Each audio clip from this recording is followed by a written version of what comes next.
retribution. Oh yeah, we want retribution. Oh yeah, we want retribution. Oh yeah, we want retribution. Yeah, we ran out of patience. Boil up with the cold hard hatred. I can feel the vibration. Feet in the streets, it's a new sensation. I wanna break faces on the pavement. I wanna make greatness look complacent. Adrenaline awakened, I can taste it. We can make an impact, grab and then take it. Like a disease, bring them to their knees. No pain for their disease. Rage is like a weed.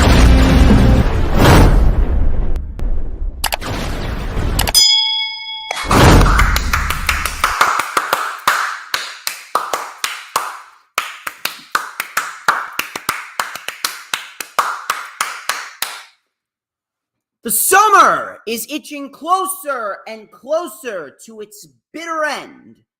I really don't like it whatsoever, but for me, considering I have a full-time job, I don't get a summer period off like the people in high school, grammar school, college, and the people that work as teachers get. But regardless, it still is a little bit of a somber time, but we're looking to make the best of the last month of summer because, in case you haven't realized, it's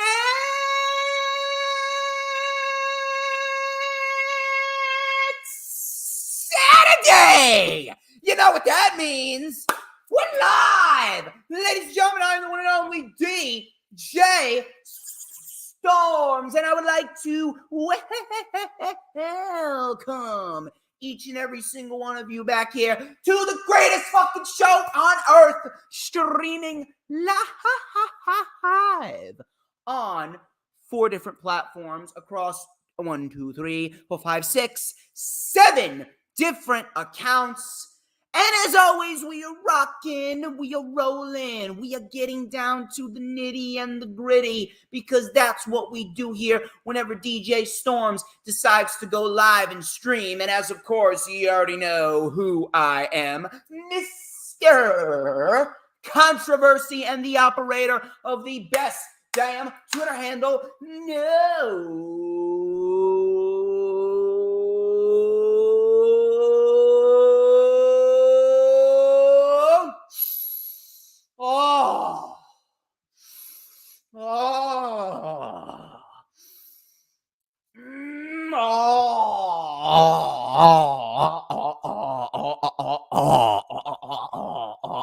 Shit.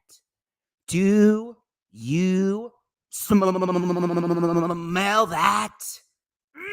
You know what that is.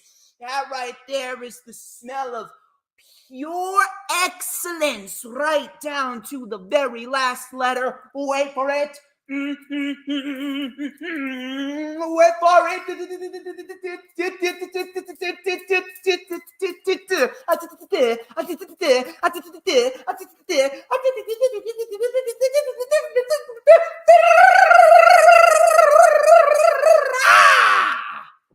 Two-man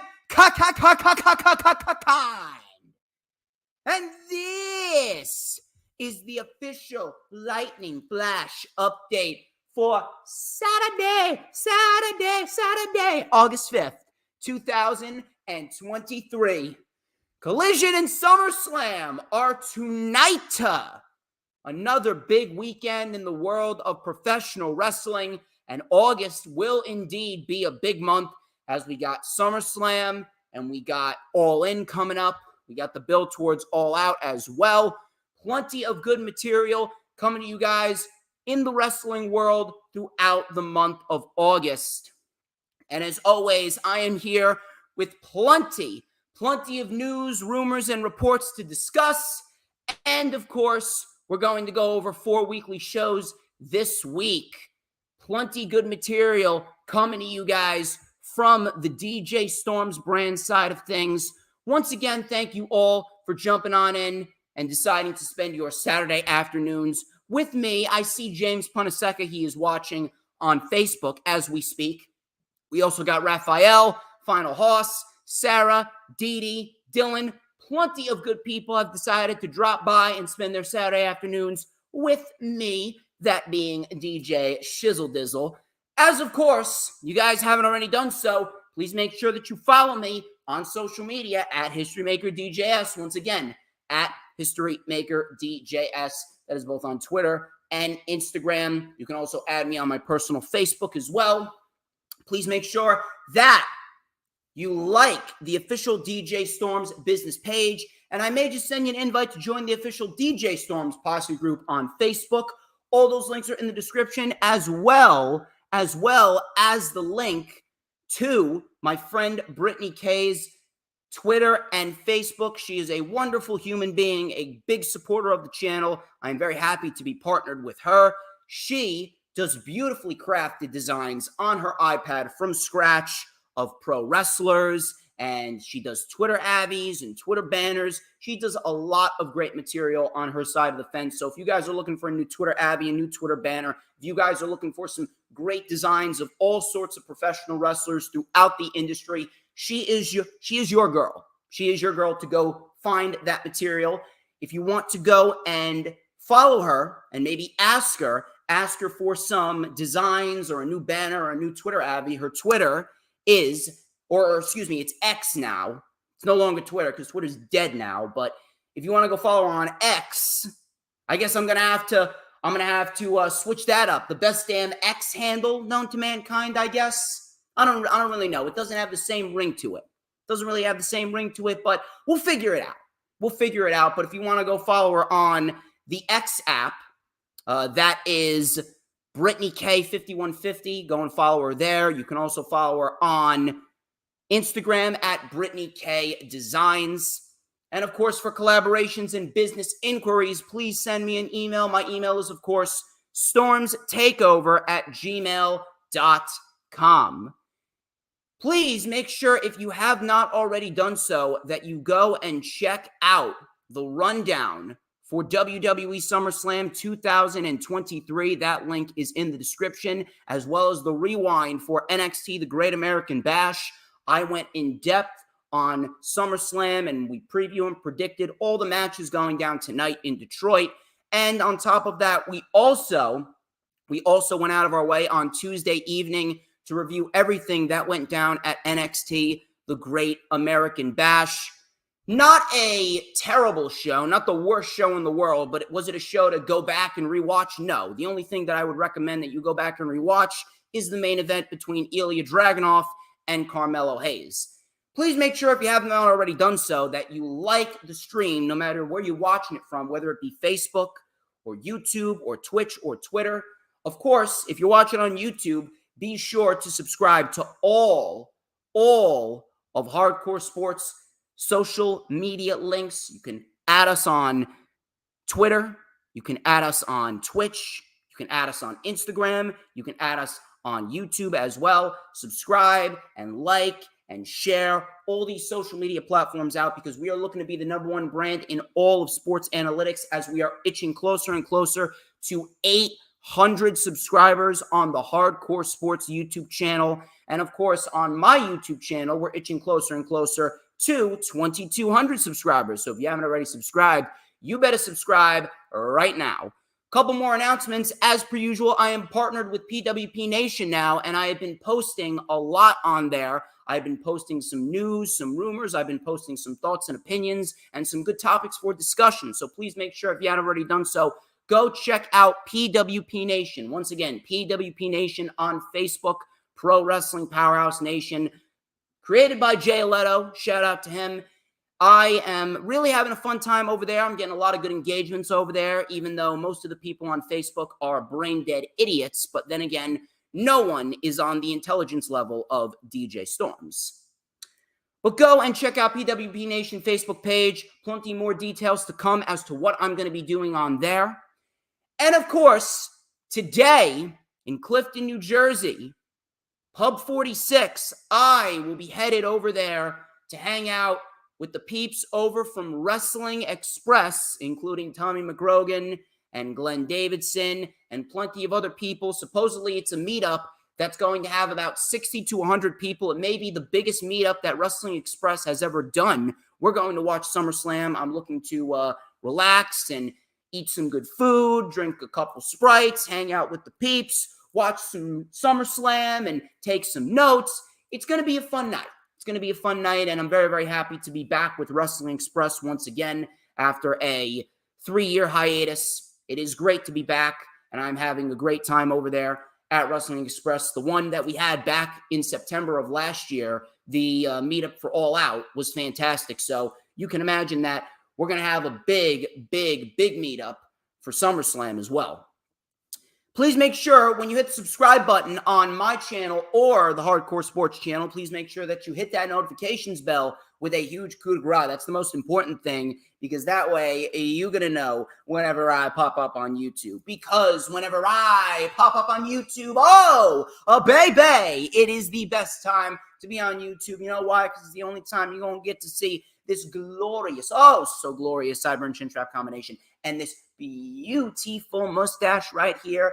I think it's about time that we do the honors right here. I don't know why Earl isn't here. He should be joining me tomorrow night on the Rewind for SummerSlam. But we're going to light it up for him anyway with this beautifully crafted, magical ace black comb. We're going to light it up right here with a little and a dash of and a whole lot of because like a fresh, hot, crispy double chicken patty burger right out of the oven, I am just so good. I am the tastiest snack in the IWC, and everybody wants a piece of the StormsMeister. Who doesn't? If you don't want a piece of the StormsMeister, then you are lying to yourself, and you're missing out on the greatest thing ever. You're missing out on the greatest man that ever lived. Everyone needs a little bit of DJ Storms in their life, because I make people's lives better.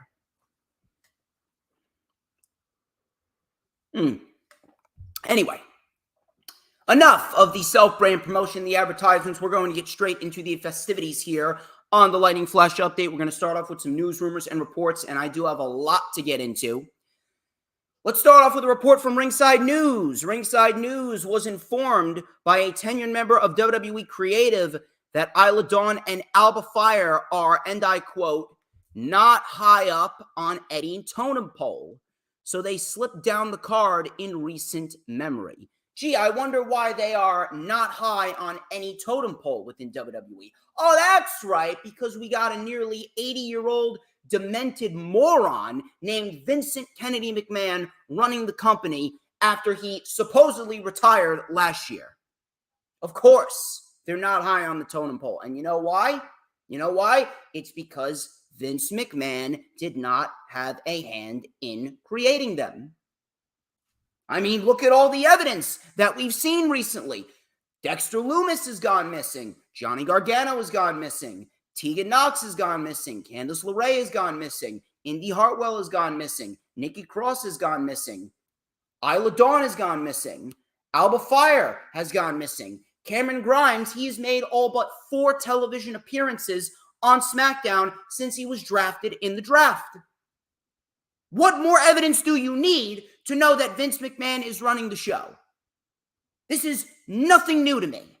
I would be dead shocked if Alba Fire and Isla Dawn still have a job with WWE by the end of the year.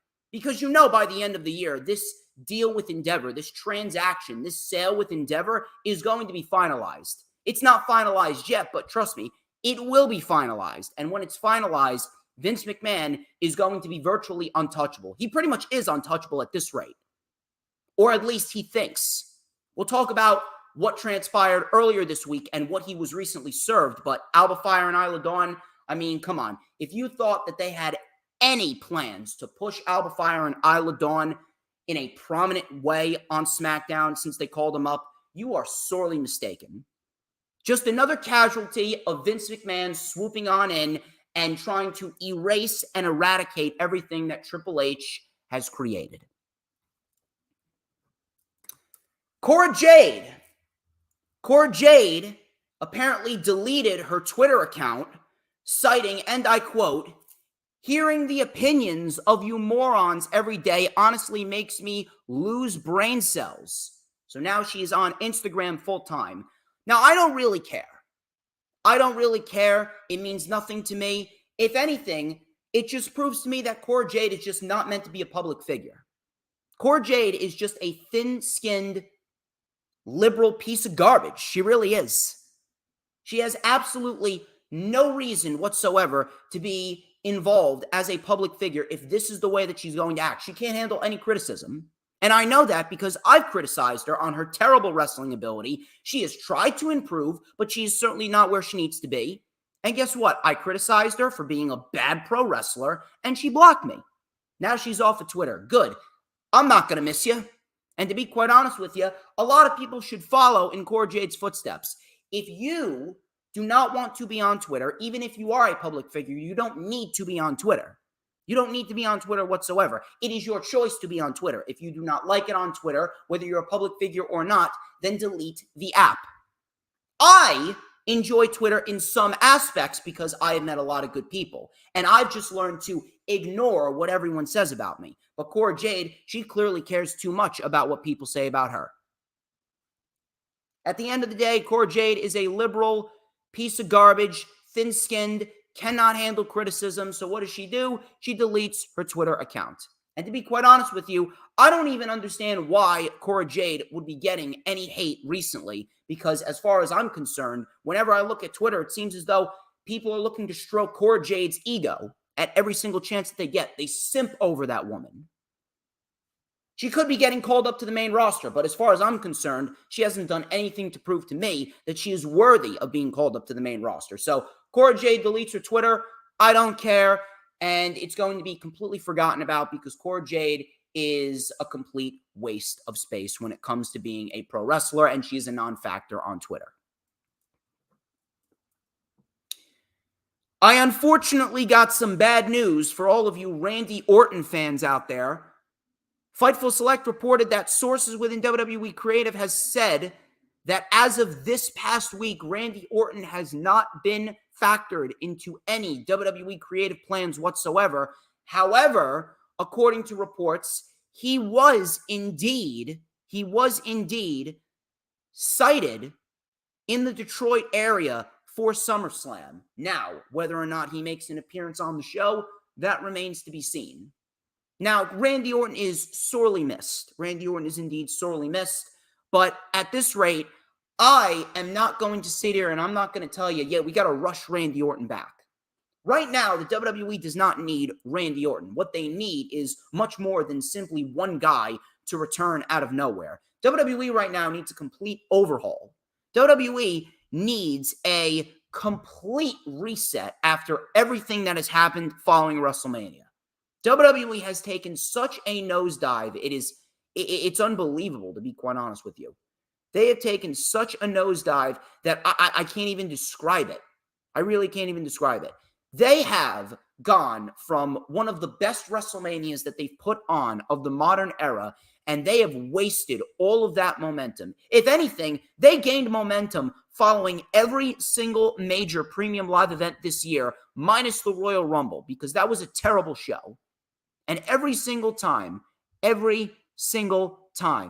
have wasted their momentum following Backlash, WrestleMania, the Elimination Chamber, Night of Champions, Money in the Bank. At every single moment, they have wasted, and I mean wasted, their momentum. So Randy Orton coming back, it's not going to make a difference no matter how good Randy Orton is. And I fully expect him to come back as a heel and either feud with Matt Riddle or Cody Rhodes. And both of those feuds should be quality television. But at the end of the day, it's ultimately a non-factor. So whether Randy Orton comes back tonight, whether he comes back on Monday, or whether he comes back at some point in the fall or maybe even next year, it's a non-factor to me. I don't really care because at the end of the day, the WWE's problems, they're going to need much more than just a returning Randy Orton in order for them to be solved.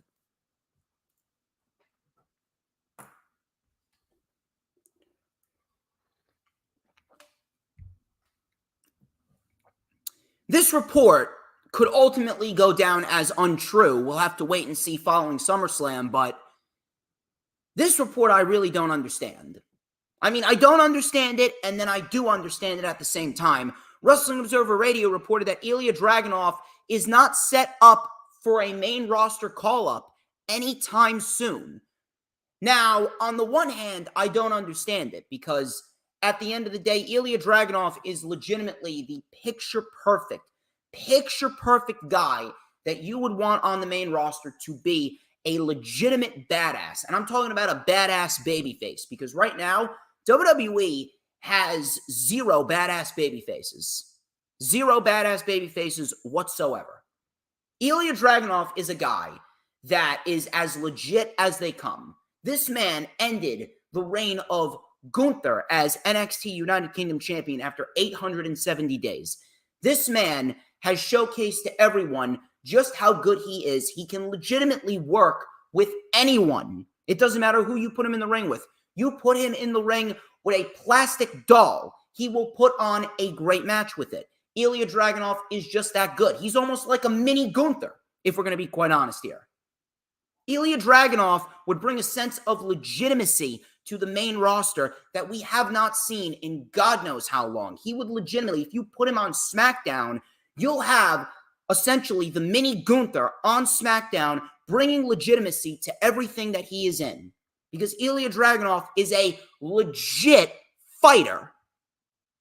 But then on the other hand, I'm actually not mad that he's not getting called up because, to be quite honest with you, you see how they're treating all of the other NXT call-ups. Look at Grayson Waller. He's been nothing but a loser. Look at LA Knight. Look at Cameron Grimes. Look at Candice LeRae. She's not even on television. Johnny Gargano, not even on television. Dexter Lumis, not even on television. There's about 20% of these call-ups from NXT on television, and the other 80%, maybe that's even being generous. 90% of the NXT call-ups are sitting in catering doing nothing, and only 10% of them are actually on television. And if they're on television, they're not doing anything on television. They're not doing anything on television. So to be quite honest with you, I don't understand how you don't call up Ilya Dragunov, but at the same point in time, I am glad that he's not getting called up, because if Ilya Dragunov gets called up to the main roster, what is he going to do? Realistically speaking, you could put him on Monday Night Raw. He is easily a guy that you could put against Gunther and have him beat Gunther. He's a guy that you could put against Austin Theory and have him beat Theory. You could put him in the ring with Roman Reigns, and he will deliver Roman Reigns, probably Roman Reigns' best match ever. If you give them the time, you give them the story, you put Dragunov and Roman Reigns in the ring together, those two would absolutely tear the house down. Those two would absolutely steal the show, no matter what show they're on, whether it's on a Raw, a SmackDown, a SummerSlam, a Backlash, a Survivor Series, a Fastlane, or a WrestleMania. Dragunov can legitimately do anything. He's one of the most versatile guys in the company. But what exactly would they do with him? Based on how they're using all of the NXT call-ups right now, I don't have any faith that they would use Ilya Dragunov correct. I don't whatsoever. Why? Because Dragunov was never a man that had any influence or creative say from Vince or Bruce or anyone on Vince McMahon's side of the fence. Again, I don't understand how you don't call up Ilya Dragunov and push him to the moon on the main roster. Ilya Dragunov is everything that you want in a professional wrestler. He's got the look, he's got the intensity, he can cut a promo, he's very versatile, but at the same point in time, I'm very happy that he's not going up to the main roster anytime soon, because if you take a look at all the NXT call-ups on the main roster right now, they are doing nothing. Grayson Waller's a jobber, LA Knight is a jobber, Cameron Grimes has barely been featured on television, Dexter Lumis is off TV, Gargano's off TV, Alba Fire, Isla Dawn, Nikki Cross, Candice LeRae, all off of television. Dragunov, realistically, is the man to beat Gunther if you want to build him up to beat Gunther. But would they do that? Probably not. They're probably going to give Gunther a treatment in which he is buried after he loses the Intercontinental Championship, and he's going to get sent down to NXT or worse, fired. So I'm glad Dragunov is not getting called up.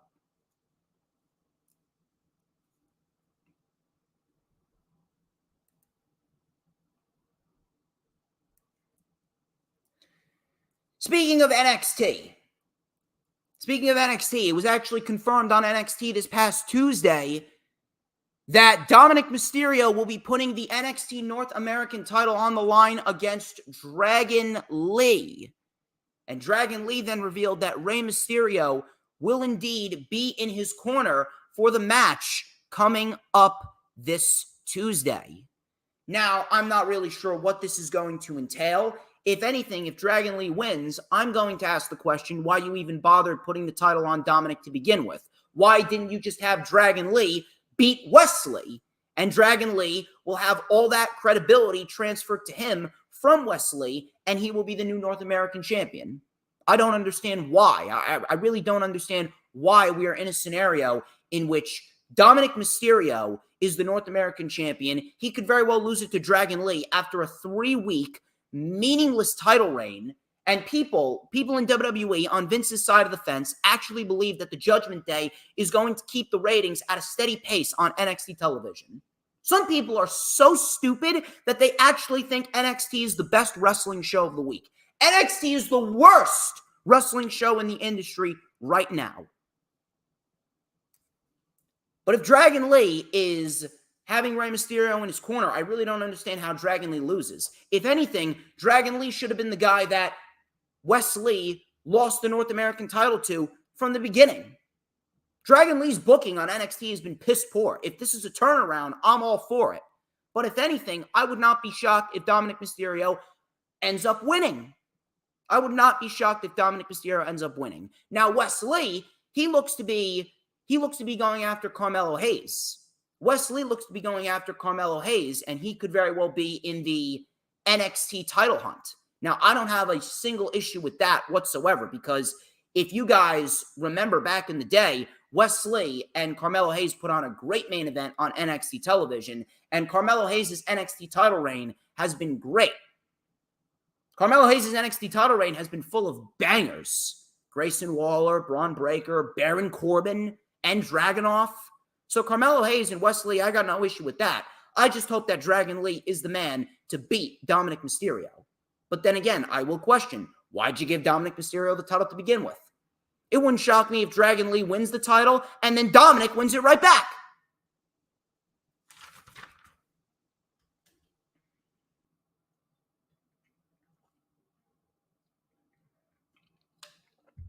Kevin Owens, he had an interview with Toronto Sun, and he talked about his run in the WWE. He actually hinted at retirement at the end of his WWE contract. He stated, and I quote, "I used to say I don't see myself not being in the ring for another 5 to 10 years, and if I said it right now, I'd be lying, because over the last few months, I have to admit, I don't know if that's true anymore." End quote. Now,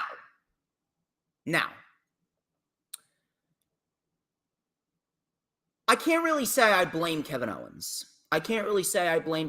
Because Kevin Owens, he has had a career that a lot of people, and I mean a lot of people, would really kill for. Kevin Owens and Sami Zayn have legitimately been carrying Monday Night Raw since WrestleMania ended. Kevin Owens, I believe, has another 1.5 years left on his WWE run. And I can't really blame Kevin, because at the end of the day, pro wrestling is a very, very, very brutal sport. It's a very taxing sport. Many people don't even realize it because we become so numb to it, but taking all of these bumps on that mat, it's not exactly landing on a trampoline. That's wood underneath the mat. That's wood. And in case you haven't realized it, when you land on a plaque of wood, that hurts. It hurts like hell. We've been seeing injuries really rear their ugly head in the wrestling world recently, because at the end of the day, pro wrestling is a very physically taxing sport. I mean, just look at Randy Orton. Randy Orton, he hasn't really done anything over the top or crazy recently, but after 20 years of taking bumps on his back, he has had to take more than a year off because of a back injury. Look at Thunder Rosa. Thunder Rosa, she has had bulging discs in her back. She has been out of action for almost a year. So at the end of the day, I cannot sit here and say that I blame Kevin Owens for wanting to potentially retire after this current WWE run is over. because at the end of the day, he wants to be able to walk in his 50s and his 60s. He still wants to be able to get around. He still wants to be able to do things with his family while he's still alive after his wrestling career is over. So in that sense, I can't blame him. I can't blame him whatsoever. Now, the one thing that I will say is this. I think we, as a whole, as pro wrestling fans, should really start appreciating Kevin Owens, because at the end of the day, nothing lasts forever. Kevin Owens, at some point, he's going to have to retire. Sami Zayn, at some point, he's going to have to retire. There's a lot of people who are up there in age in WWE. We should appreciate LA Knight. LA Knight is 40. We don't know how many years LA Knight has left. He's 40 years old. 40 years old. At any given time, an injury could start rearing its ugly head. A long-term condition, potentially bulging discs in his back, or his knees could very well start giving him problems, or his neck could start giving him problems. You never know when it could all be over. So I do believe we should all start appreciating Kevin Owens while we still have him in our lives as professional wrestling fans. Because sooner rather than later, he's going to have to retire. He's going to have to retire, and he is ultimately going to have to say, enough is enough. I want to enjoy the rest of my life with my family.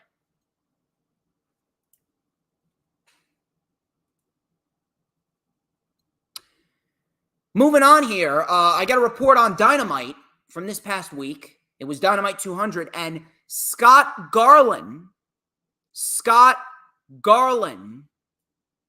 a.k.a. Scotty Too Hotty, was brought in as a producer for a tryout, and it is expected that he should be around for at least the next several weeks. Now, I am not sure which matches Scotty Too Hotty produced, but if this is the case, I do believe that this is only going to be a positive.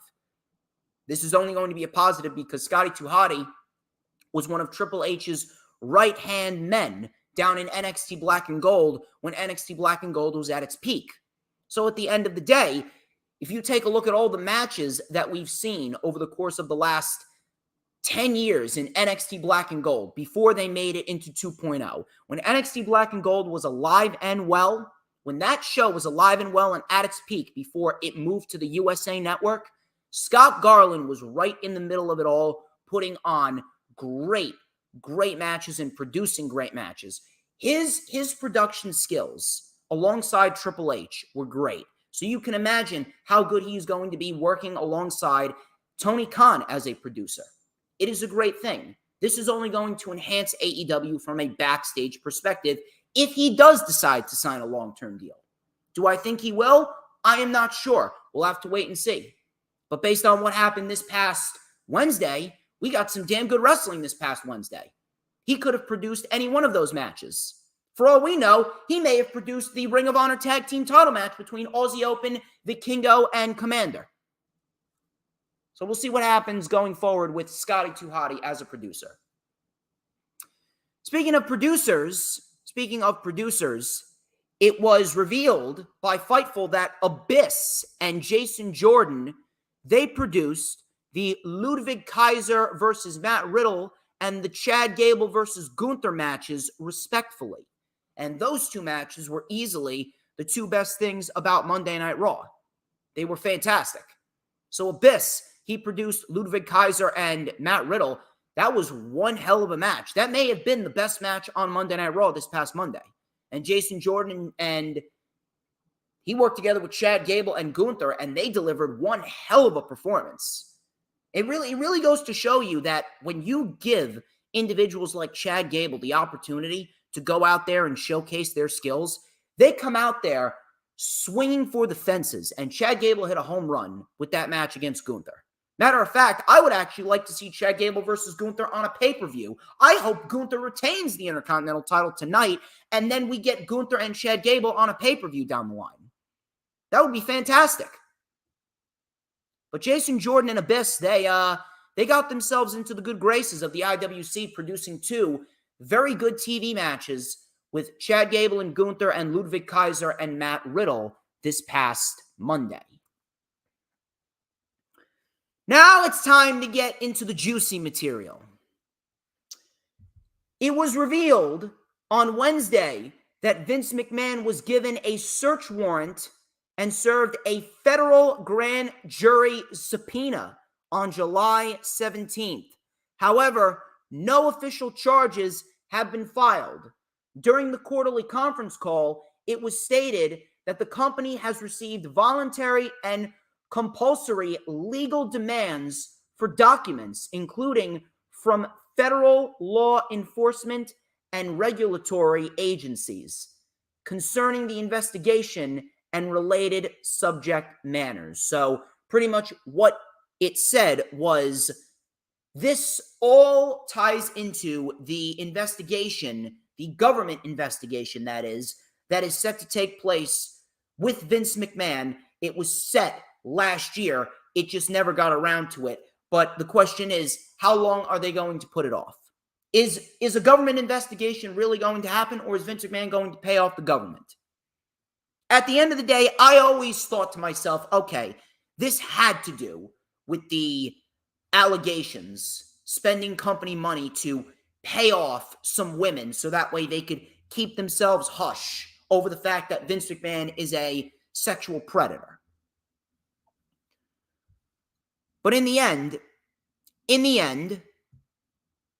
I want to be happy. I want to be somewhat happy about this, because at the end of the day, if Vince McMahon is going to be given a grand jury subpoena and a search warrant, and Vince McMahon right now is recovering from major spinal surgery, the fact that they're looking to attack him when he's at his weakest, because they know that Vince McMahon's always going to be on top of material like this no matter what. Vince McMahon has a very, very strategic type of mind. He will do anything and everything that he needs to do. He will work tirelessly day and night in order to make sure that he could legitimately get away with murder. He could get away with murder if he wants to. You take a look at so many scenarios over the course of 40, 50, 60, 70 years that Vince McMahon has been alive. Vince McMahon has beaten the law at every step of the way. So you know Vince McMahon's always going to be on top of this. His ego is going to be inflated, but he's always going to remain proactive, because if he knows that he fucked up, he's going to do everything that he needs to do in order to cover his tracks, and make sure nothing is ever brought to light.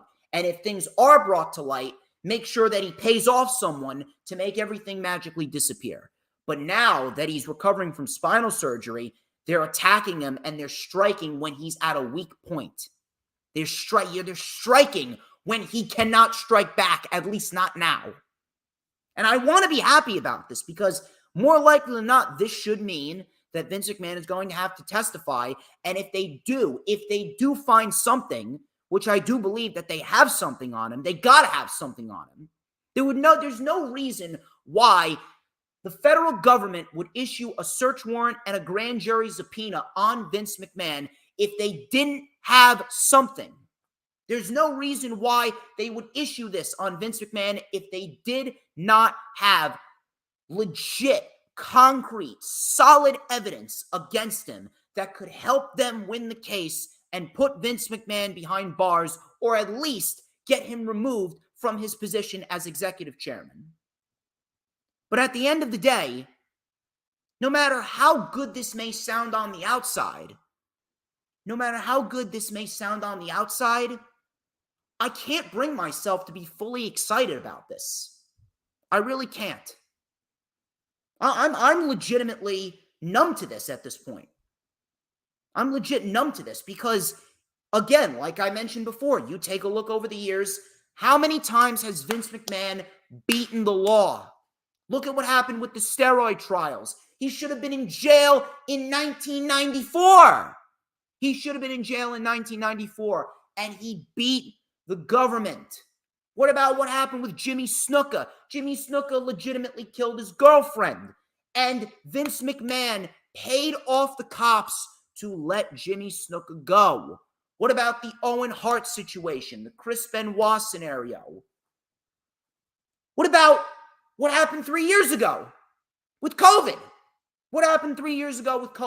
And how Vince McMahon was running the WWE through a pandemic without even testing for COVID and just being completely negligent over the health of his employees. Completely negligent. And that's not the first time that he did it. How many other scenarios that I'm completely forgetting? How many other scenarios that Vince McMahon has done that haven't even reached the public eye? Vince McMahon has survived them all. He has survived them all. He could legitimately commit murder in cold blood in the middle of the Garden State Plaza here in New Jersey, which is the third largest mall in America, maybe even in the world, I believe. The third largest mall on the planet, the Garden State Plaza. And I am telling you, if he was to commit murder in cold blood in the middle of the food court in that mall, he would find a way to get out of it. Why? He's got Jerry McDevitt by his side. He got Jerry McDevitt by his side, and as much as of a piece of shit that Jerry McDevitt is, as much of a piece of garbage that Jerry McDevitt is the greatest lawyer on the planet. Jerry McDevitt could have gotten Ted Bundy out on parole if he wanted to. I want to be happy. I want to, but I just can't bring myself to think anything of it. All of these scenarios over the years with Chris Benoit and Owen Hart and the steroid trials and being negligent of his employees during the COVID era, all of these scenarios Vince McMahon should legitimately be in jail for, and he's not. A search warrant and a grand jury subpoena is great, but at the end of the day, does anyone really believe that anything is going to come of this? I want something to come of this. I really do. And I really do believe that they have solid concrete evidence, but is this solid concrete evidence going to be enough to topple the almighty Vince? People think that I just say the almighty Vince because I want to be funny. But at the end of the day, Vince McMahon has managed to manipulate the system at every twist and turn. So excuse me if I am not jumping for joy over this. I want to believe something could come of this, but at the end of the day, Vince McMahon has gotten himself out of so many other scenarios that it's almost likely that he's going to get himself out of this. I don't know what's going to happen. I really don't know what's going to happen. At this rate, we're going to have to wait and see. Is anything going to take place before the Endeavor deal is finalized? Possibly. Is anything going to take place after the Endeavor deal is finalized? Once the Endeavor deal is finalized, that's what's going to be the most interesting thing. When the Endeavor deal is finalized, is anything, and I mean, is anything going to come out of this? I don't know. I honestly don't know. Because Ari Emanuel is the guy that protected Vince McMahon. Ari Emanuel is the man that brought Vince McMahon back. Because if Vince McMahon sold the company to any other corporation, whether it be Disney or Amazon or the Saudi Arabian fund or whatever corporation or publicly traded brand that's out there, Vince McMahon, he strategically sold the company to Endeavor because he's worked with Ari Emanuel for God knows how long. You can imagine, I guarantee you, Disney and Amazon and all these other billion-dollar corporations, they probably offered 2 times, 3 times, 4 times as much money to buy WWE as Endeavor. How many other corporations offered X amount of dollars to buy WWE? But the common denominator was they probably didn't want Vince. They probably didn't want Vince, or they didn't want the fact that he had this negative vibe to him with all of these allegations. So what did Vince do? He sold the company to Endeavor, which is partnered with his good friend Ari Emanuel, and Ari Emanuel is going to allow Vince McMahon to remain in control as executive chairman. The question is, after the Endeavor deal is finalized, is anything going to come of this investigation? Is anything going to come of this search warrant? Vince McMahon has legitimately denied everything. He's denied that he's done anything wrong. Of course he has. Why would Vince admit that he did anything wrong? I really, really want to be hopeful. I want to be faithful, but I can't. I cannot relax. I cannot let my guard down unless Vince McMahon is finally behind bars. When Vince is finally behind bars or he's 6 feet under, then then I will believe it. Then I will relax. Then I will finally jump for joy and be happy. Because then, finally, we will get improvement. We will get improvement to the WWE product, and things will be back to a sense of normalcy. And I got more shit to say about my next couple of reports as well. LA Knight. Here's an interesting report right here. Here's an interesting report. According to PW Insider, LA Knight is extremely high held by executives, meaning executives see a lot of big things in LA Knight's future. The company has had him slighted in for a push, but they are just waiting for the right moment in time to hit the ground running.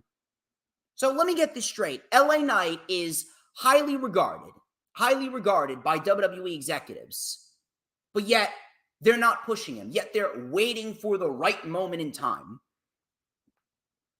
I'm not sure if you realize this. I'm not sure if WWE has paid attention recently, but you've had the right moment in time about 3 times over.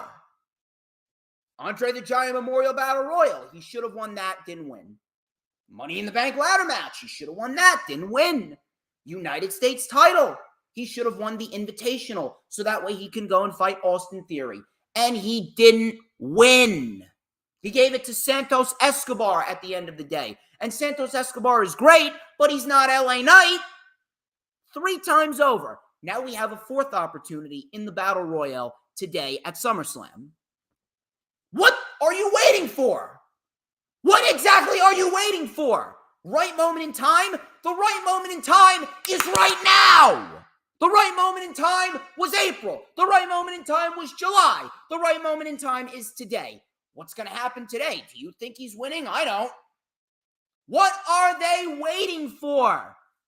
Extremely high held by executives. The only executive that matters is Vince McMahon. And whether you want to admit it or not, this is going to be a bitter pill to swallow, but WWE does not have any plans to push LA Knight at all.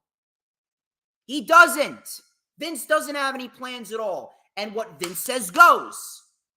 LA Knight was brought back by Triple H, and LA Knight was thrusted into a feud with Bray Wyatt, which made him into a star. But what happened at the end of that program with Bray Wyatt? They had a pitch black match at the Royal Rumble, which lasted 5 minutes, which resulted in LA Knight getting buried, legitimately buried by Bray Wyatt and all of these Firefly Funhouse characters attacking LA Knight with flames and smoke shooting everywhere. It made LA Knight look like a bum.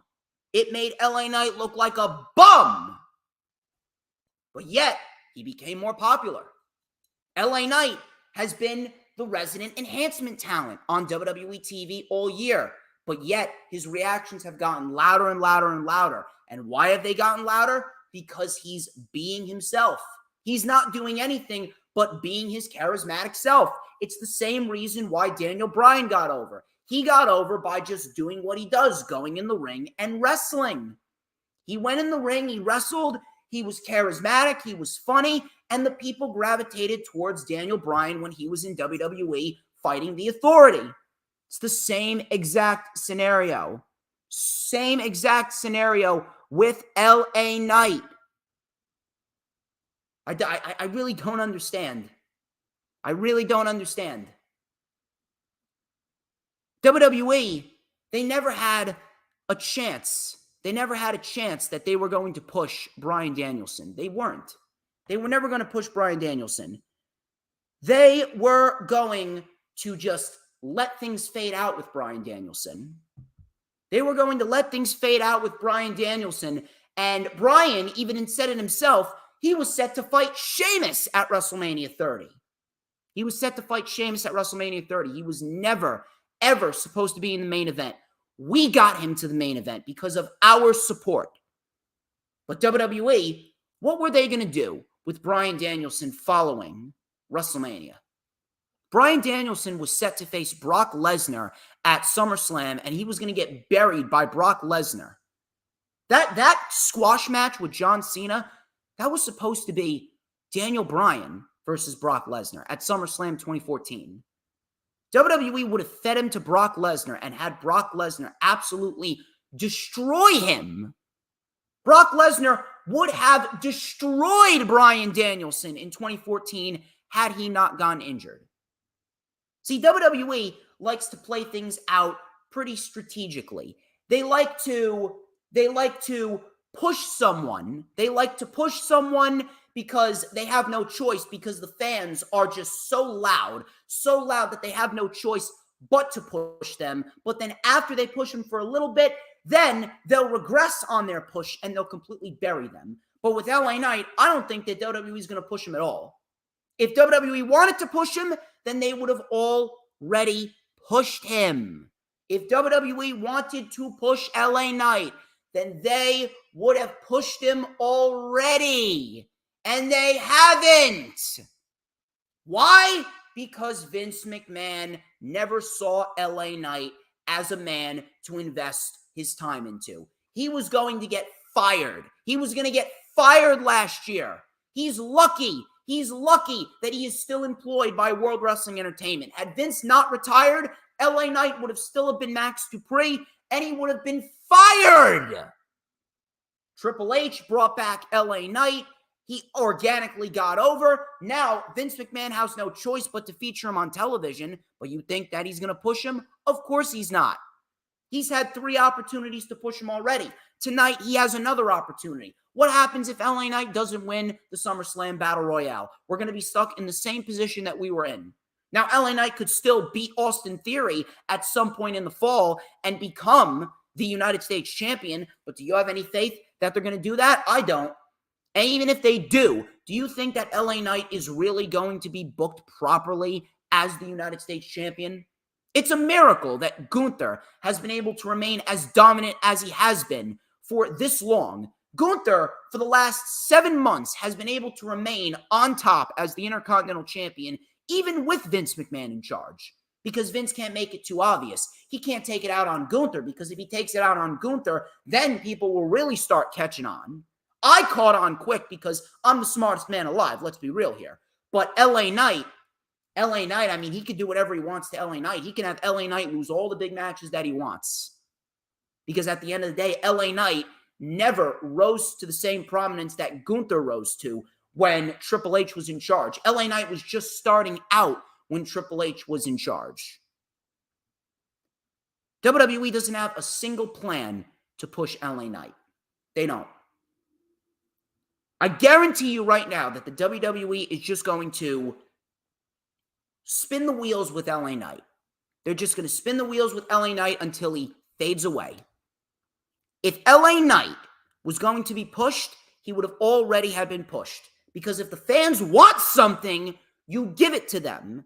Tony Khan has got a lot of problems on his side of the fence that he needs to fix. But the one thing that Tony Khan does is if the fans want someone in a primetime position, he gives it to them. WWE does not. If WWE had a plan to push LA Knight, they would have already done it. He would have won Money in the Bank. He would have won the U.S. title by now. Or he would have won the Andre the Giant Memorial Battle Royal, and they did none of that. Now we're in a scenario where LA Knight just keeps on getting more over and over and over. I guarantee you right now, LA Knight is just he's going to be on TV here and there, but I don't think he's going to win anything major. If anything, they're going to keep on having him lose big matches until his momentum dies and he fades away into obscurity. They are strategically sabotaging LA Knight to fail.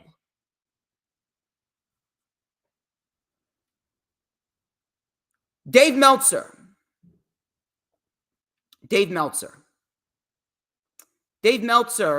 he noted that The Rock, he could be making an appearance at SummerSlam, but WWE is keeping everything close to the chest. Now, I don't really care about The Rock appearing on WWE television. It kind of just feels flat to me.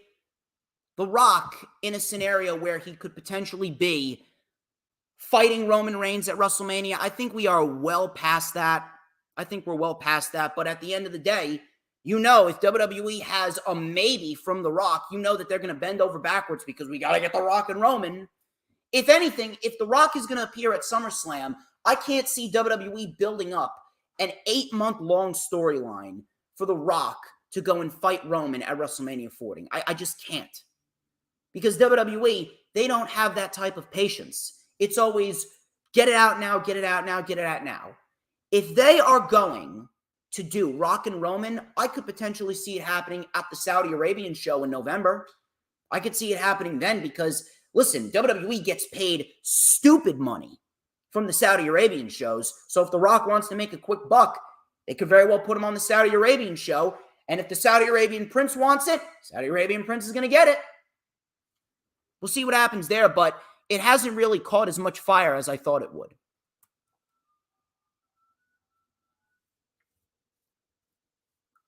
The main topic for today, it was announced by Justin Barrasso of Sports Illustrated that the Elite had resigned new contracts with AEW. This is a great thing. This is a great thing because the Elite make television better. Whether you love them or you hate them, the Elite bring a level of importance to AEW television that not many people bring to their shows. Not many people bring importance to the WWE shows either, minus Roman Reigns. The Elite are one of the very few people in the wrestling industry right now that bring legitimacy and importance to the shows that they're on. And it doesn't matter whether you like them or you hate them. It doesn't matter what opinion that you have on them. The Elite are 4 of the most valuable professional wrestlers of this generation and potentially of all time. So the fact that they resigned, that is a great thing because they helped create AEW and they were the ones that helped make AEW into what it is today. But many people aren't talking about this, and I don't really expect people to talk about this because they are not in the know like I'm in the know.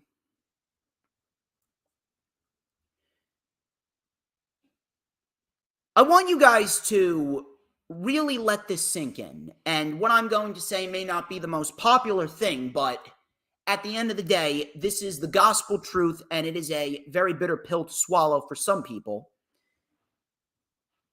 The Elite would have gone to WWE 5 to 6 years ago if Vince wasn't in charge. Vince McMahon was the reason why the Elite never went to WWE.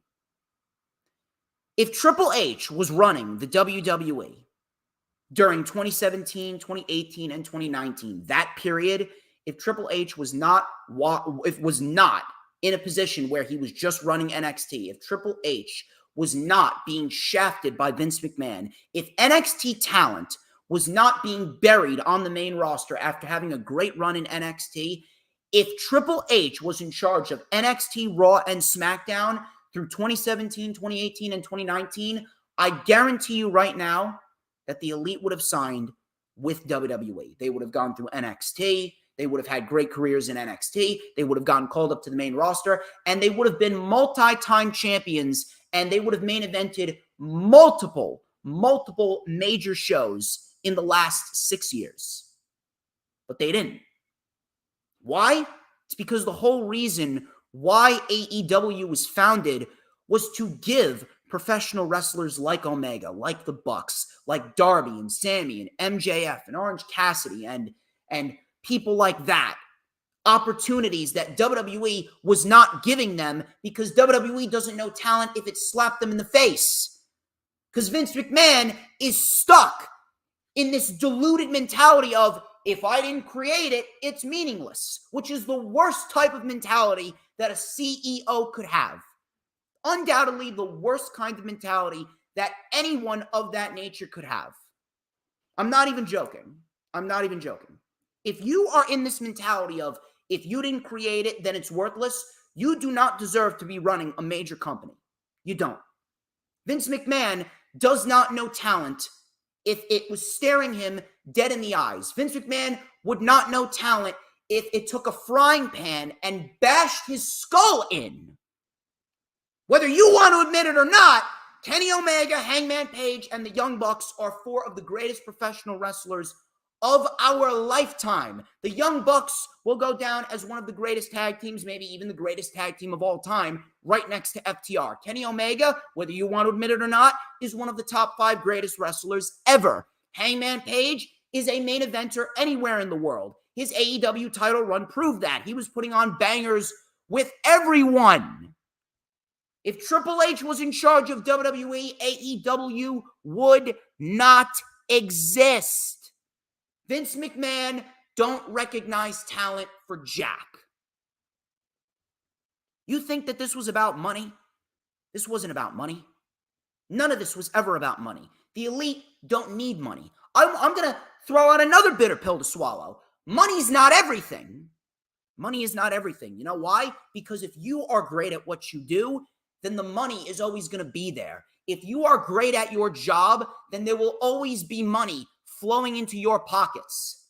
This was about self-respect. This was about dignity. And above all else, this was about one of the 2 C's. Eric Bischoff, let me tell you something. Eric Bischoff is one of the dumbest human beings in the professional wrestling podcasting landscape today. Eric Bischoff is hanging on to the 83 weeks that WCW beat WWE in the ratings, and that's it. Eric Bischoff is no better than Vince. He's an out-of-touch old man. But Eric Bischoff did say one thing that was correct. When it comes to pro wrestlers, it's about one of the 2 C's, cash or creative. In this scenario, it is about creative. The elite don't care about money because the money is always going to be there. The elite care about one thing, and that is being booked properly. They know that they are great at what they do. They know that they are 4 main event caliber athletes, no matter what anyone wants to say about them. They know how good they are. They just want to be treated with respect. And in WWE, I'm sorry, they wouldn't get that.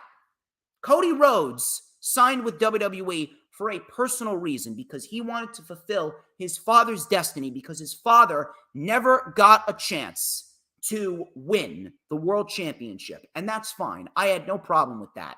But when WWE got wind that Cody was a free agent, they were on that like flies on honey. And you want to know why? Because at the end of the day, WWE, they operate like a bunch of petty juvenile delinquents. WWE never wanted to get Cody Rhodes back. When they saw that Cody was a free agent, they never wanted to get Cody back because, oh yeah, this is huge because we're going to make a new star with Cody because he's going to draw so much money. They never gave a damn about that. They gave a damn about one thing and one thing only. It was a move to cripple AEW.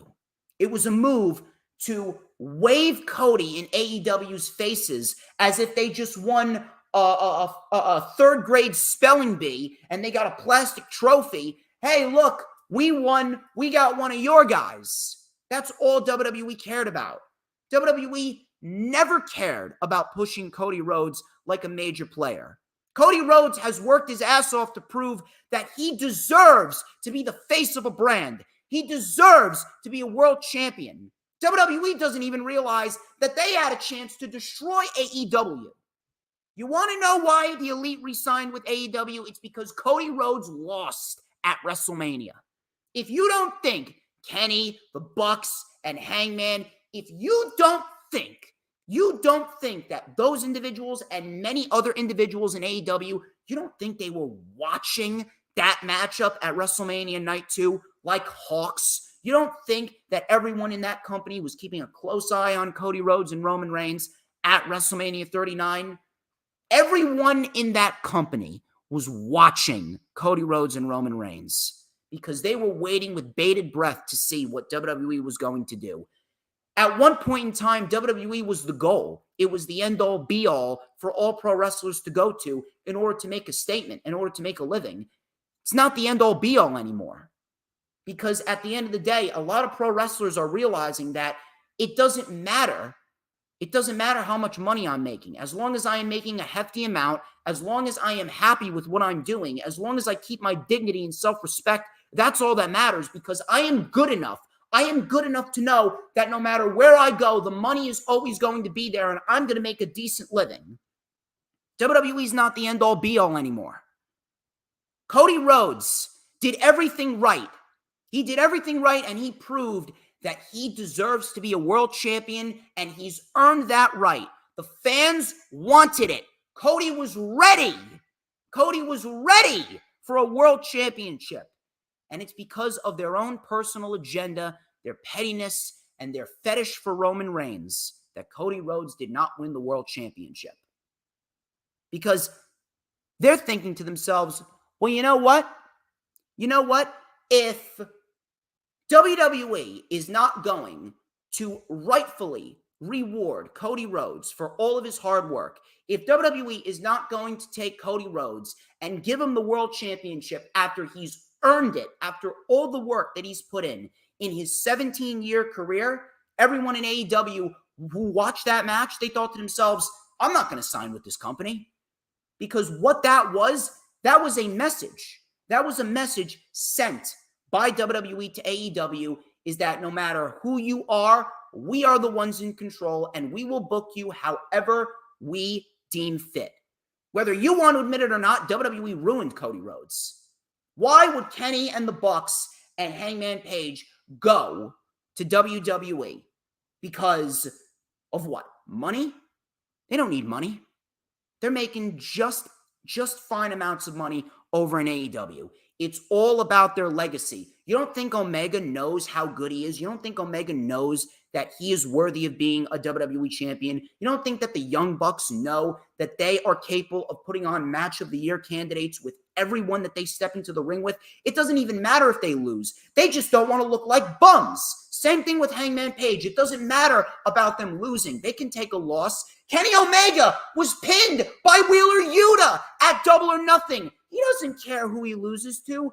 He just wants to be able to put on great matches. He wants to be able to face the best, and he wants to be able to win the world championship when the time is right.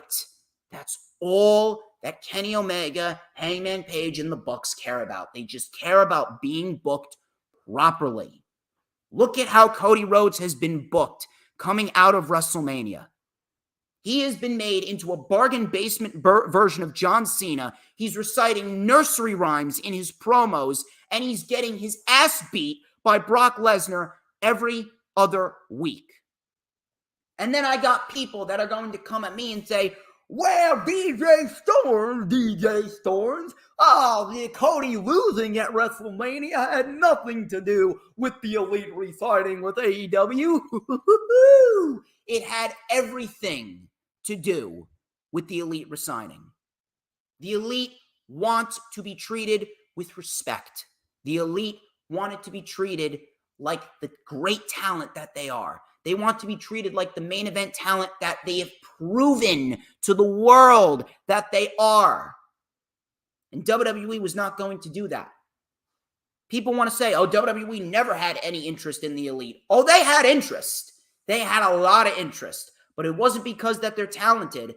They had all the interest in the world of getting the Elite for one reason, and that is to destroy AEW. Because if they got the Elite, that would have been the biggest blow to AEW that they could have ever done. WWE has been as petty as possible over the years to AEW because they can't handle the fact that they are not the only game in town anymore.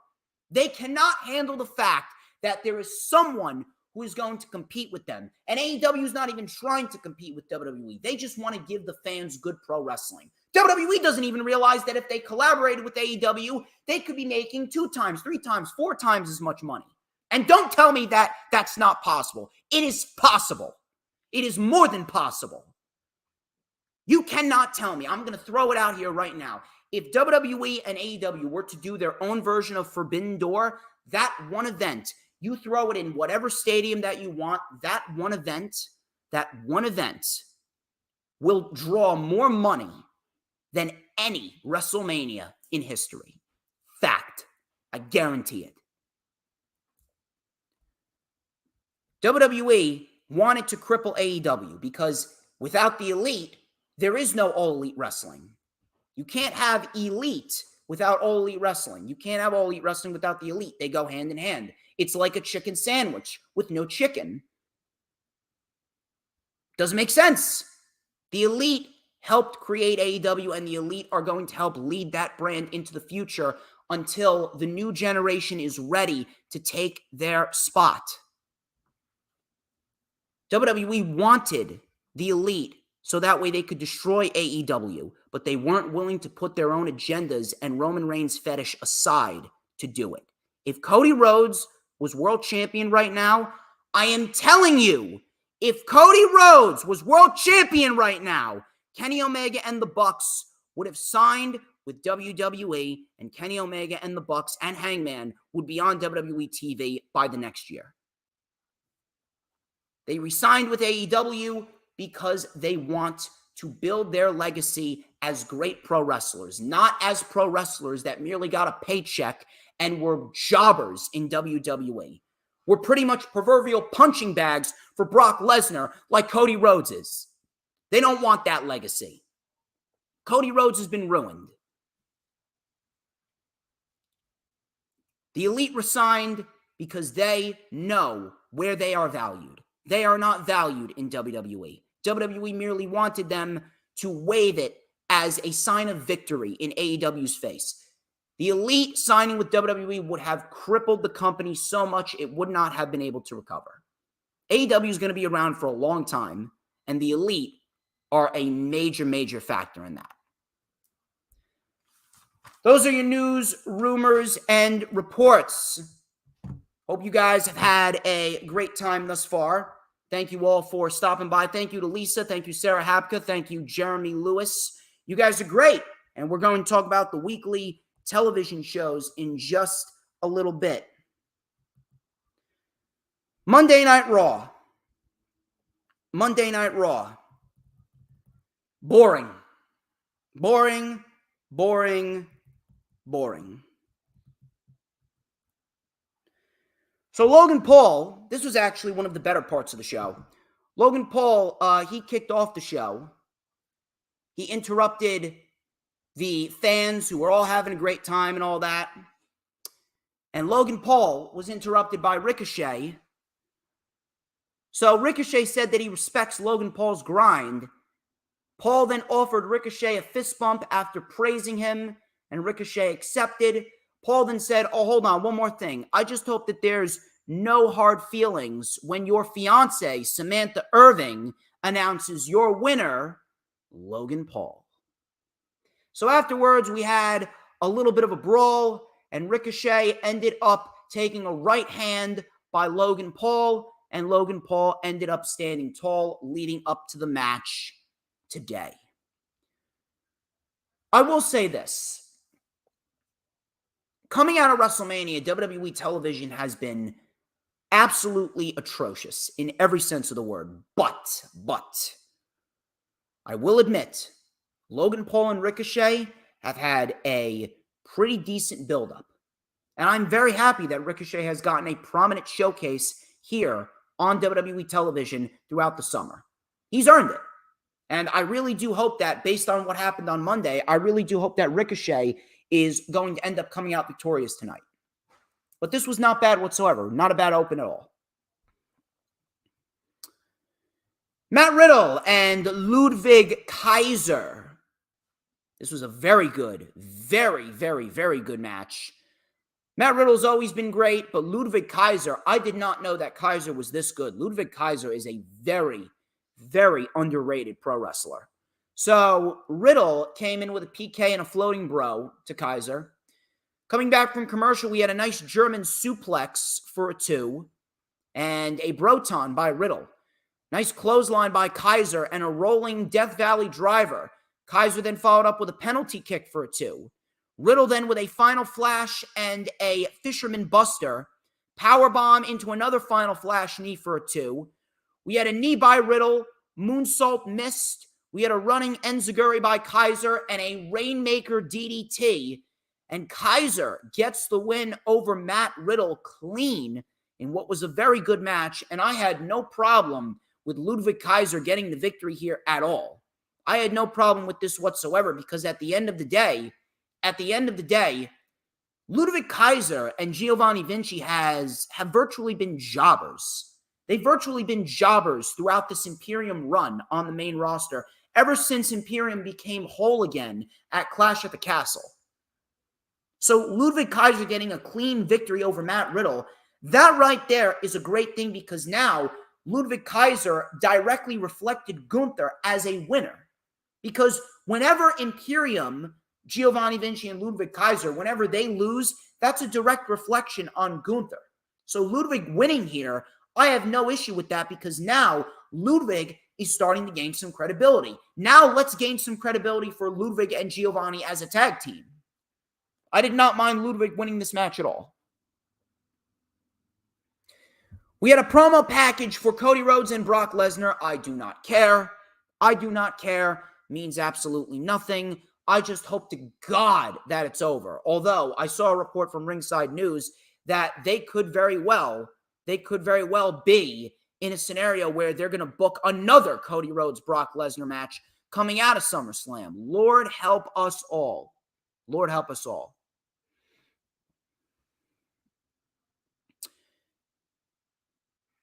So, Valhalla, she took on Maxine Dupree.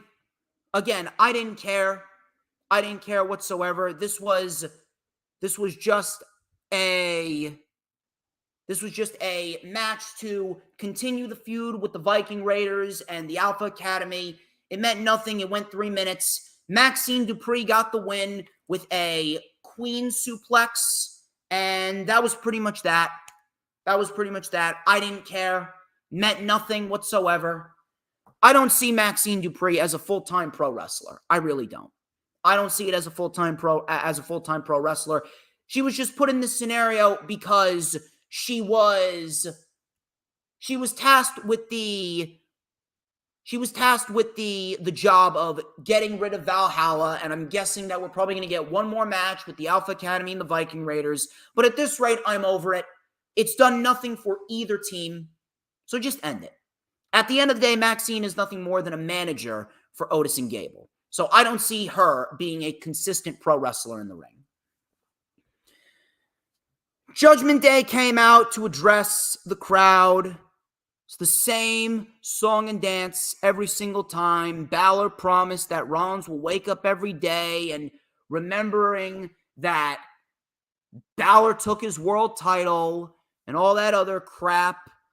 So Rhea Ripley, she was cutting a promo before I almost said Carmelo Hayes for some reason. I don't know why. Raquel Rodriguez came out. Raquel's knee was actually chopped out by Rhea, and Rhea ended up standing tall. So I'm guessing that this match is going to be built up towards Payback on September 2nd. But I am really sick and tired of the Judgment Day coming out here and reciting the same promos every single time. Judgment Day is great, but I mean, how many times do we need to have them go out there and recite the same promos? How many times do we need to see Dominic Mysterio out there chuckling and smiling, and then him getting booed out of the building every time he decides to cut a promo? Why do we need to see Finn Balor out there saying the same things about Rollins that he's been saying for the last 2 months? It's lame. It's lame. It really is. I don't care for it. So after that, we had Shayna Baszler and Ronda Rousey. This was actually great. This was actually great right here. So Shayna Baszler and Ronda Rousey, they had a sit down, right?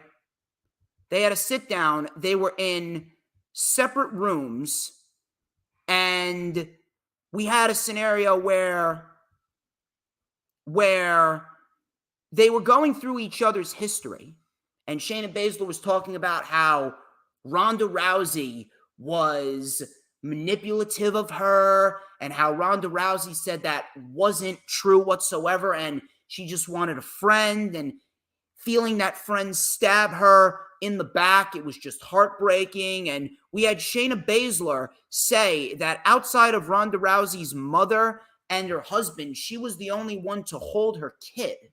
And I don't know why, but I just felt that line was great.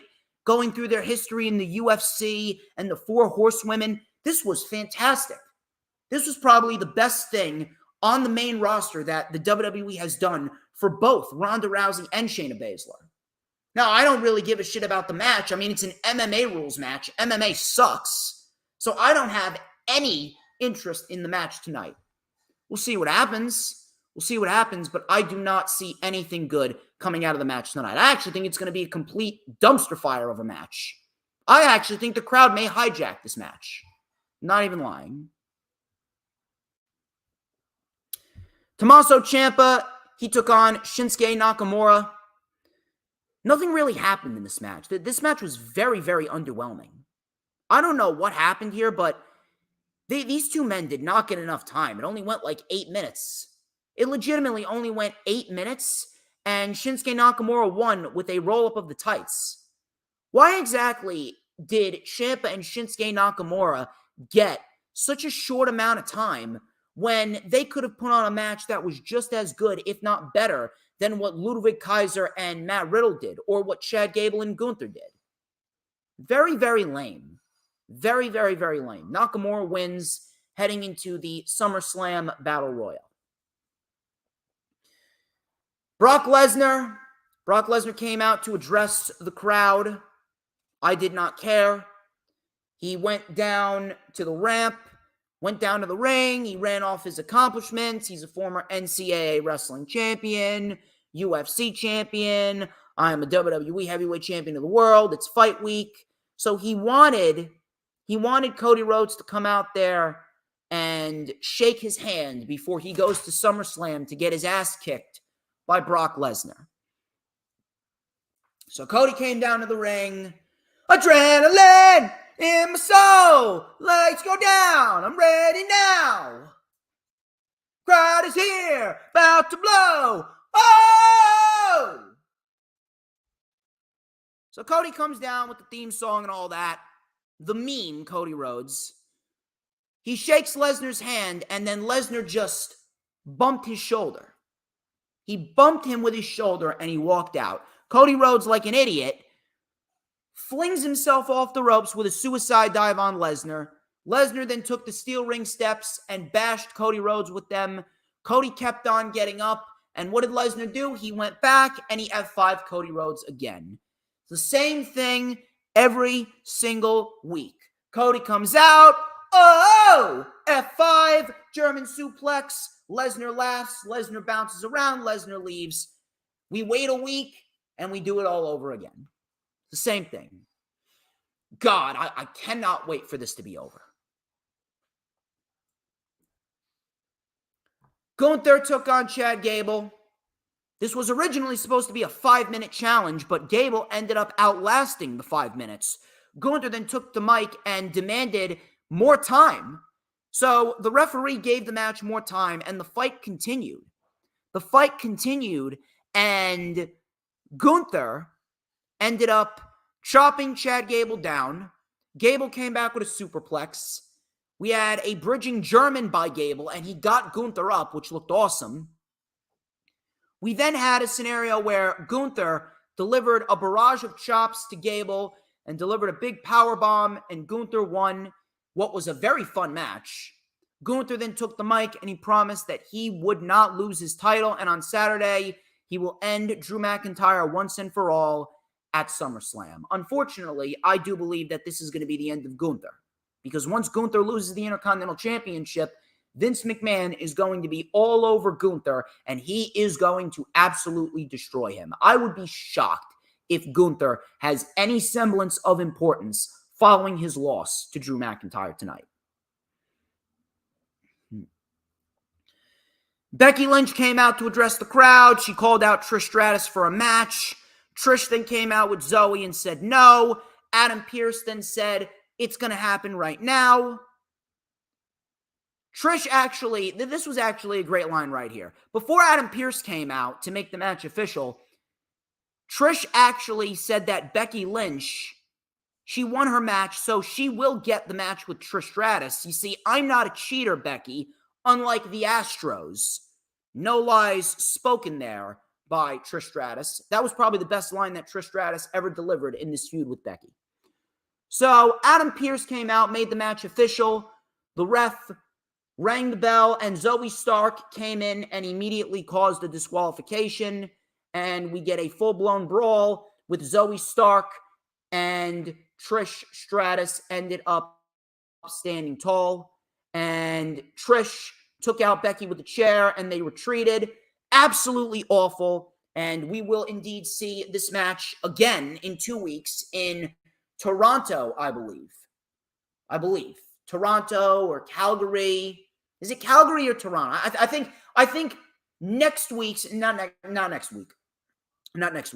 Or maybe it is next week. Next week, SmackDown is in Calgary, and then in 2 weeks, Monday Night Raw is in Toronto, if I'm not mistaken. Correct me if I'm wrong. Sami Zayn and Seth Rollins, they took on the Judgment Day. We get a brawl right out of the gate. Coming back from commercial, Judgment Day was isolated. We had a rolling elbow on Dominic Mysterio. We had a tag to Priest. Pretty much the same exact song and dance with this rinse and repeat shit with Sami Zayn, Kevin Owens, and the Judgment Day, and Seth Rollins is involved. I don't care. It was a fine match. And I didn't mind the wrestling aspect of it, but I mean, how many times can we see the same exact thing over and over again with no change whatsoever? Rollins ended up getting the win because Priest tried to cash in, and Priest was actually sent into Balor, and Rollins super kicked the briefcase into Priest's face. Sammy with a haluva kick on Balor, and Balor was down. Priest caught a stomp, and Seth Rollins won. So it was a fine match. The one thing that I can definitely see is it is possible that Balor could win.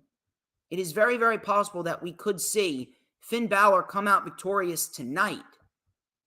So I don't necessarily believe that that is the correct creative decision. I don't think that is the correct creative decision. But listen, I would be happy for Balor, but I do believe that Seth Rollins deserves a long championship reign because he has waited a long, long time, and I mean a long, long time, to finally get a world championship, even if it is a secondary championship. Seth Rollins deserves a title reign that's 200 days minimum. I would not, and I mean I would not, take the title off of Seth Rollins tonight, but it's a possibility it could happen. We'll wait and see. Very boring, very bland. I don't care. I don't care about Monday Night Raw. WWE Weekly Television continues to just leave a bad taste in everyone's mouth throughout the week. AEW Dynamite episode 200. Dynamite episode 200. This ended up turning out to be a great show. And it was a fantastic celebration, and I mean a celebration of 200 episodes of Dynamite. And after everything that we've seen, Tony Khan should be very, very, very proud of himself for the empire that he's building. Great show for episode 200 of Dynamite. We kicked off the show with Chris Jericho and Konosuke Takeshita versus Daniel Garcia and Sammy Guevara. This was a pretty solid match right here, and it does indeed look like that Chris Jericho has indeed sided with the Don Callis family. So Jericho actually slapped Garcia a couple of times. Garcia was then taken down with a boot. Coming back from commercial, Sammy Guevara came in with 2 planchas, one on Jericho and one on Takeshita. Garcia then took out Jericho. We had a Blue Thunder Bomb by Takeshita on Sammy. Takeshita actually locked in the walls of Jericho, which he called the walls of Takeshita. And Garcia then came in and he broke that up. Jericho, he tagged himself in, and Sammy delivered a Spanish fly on Jericho for a 2. We had a cradle by Sammy for a 2. Codebreaker by Jericho. Sammy kicked out. Sammy then with a shooting star press on the floor. He took out Takeshita. This is where we came to the end here. Garcia had the Dragon Slayer in on Jericho, and Takeshita behind the referee's back, he hit Daniel Garcia with the baseball bat. Jericho looked at Don Callis like he was disappointed. He was shocked, but yet he still pinned Garcia and took the victory anyway. And that right there was actually very, very nice. So it's almost like he didn't want to do it, but he kind of realized, look, I kind of have to do it because this is the best for me. So maybe Jericho is becoming more selfish. It looks like Jericho has indeed chosen the Don Callis family over the Jericho Appreciation Society. So I like it. I really do like it. We had a great video package. Really. Great video package of the highlights all throughout Dynamite history, the greatest moments all throughout Dynamite history, from when it first started into the pandemic era, coming out of the pandemic era. A lot of great material on AEW Dynamite that we've seen over the years, and the video package was very, very heartwarming, and it really got me hyped up for the next 200 episodes of Dynamite. So I'm liking what they did here. It was a very nice celebration. Tony Schiavone, he interviewed Jack Perry. This was a face-to-face confrontation with Jerry Lynn. Perry told Jerry Lynn to come out and get his ass kicking like a man. Jerry then came out and said, "You don't run this show around here. And I want to come down there and make an example out of you, but after all of these surgeries that I've had in my neck, no doctor will clear me, and plus that would be child abuse. But I know a good friend of mine who just so happened to wrestle in ECW, who is still wrestling today." And it was Rob Van Dam, and the crowd popped big. He was staring down Perry. Perry tried to walk away. Perry then got a chair. He got a chair, and he tried to hit RVD, and RVD delivered the Van Daminator, the spinning savate kick, and Jack Perry just got out of Dodge. So next week on Dynamite, it will be FTW Rules, RVD versus Jack Perry, and man, does RVD still got it. RVD, he's still got it. Rob Van Dam, man, I'm looking forward to it. I'm really looking forward to it. Although I'm kind of wondering why exactly he decided to book this match for next week to Tony Khan. Is he retiring the FTW title? Are we really going to see the FTW title won by RVD and then retired? Could that happen? Maybe. Although I wouldn't like that at all. I would actually like Jack Perry to go on a run with the championship. Even though it's not technically a championship, I would like Jack Perry to go on a run with the championship and just kind of shit all over the championship. It would really make for some entertaining television. That's for sure. Trent Beretta versus Penta El Cero Miedo versus Jon Moxley. This was an anything goes match, and these guys absolutely brought the fight. This was absolutely fantastic. What a match this was. They went everywhere. And you know how some people were worried about all of these rules, all of these regulations? These rules and regulations regarding, you can't use weapons, you can't use the thumbtacks, or things got to be approved, or you can't do moves on the apron or anything. Man, a lot of people were getting themselves worked up over nothing. They got themselves worked up over nothing because this match had everything that all of those rules opposed. This was great. So the fight started on the floor immediately. Moxley then raked Trent with a barbed wire 2x4. Trent was immediately bleeding. We had a pile driver on the barbed wire 2x4. I mean, like, if that's all you needed. That's all you needed to know that everything was approved. Trent then with a back suplex on the 2x4. Penta then put Trent on some tables. Moxley then took out Penta, and Trent came off the top with a superplex to Moxley through the tables to the floor. Coming back from commercial, back in the ring, we had double super kicks to Moxley. Trent was then placed on a table, and Penta went up. He delivered an avalanche Canadian destroyer through the table. Moxley then tackled Penta through another table.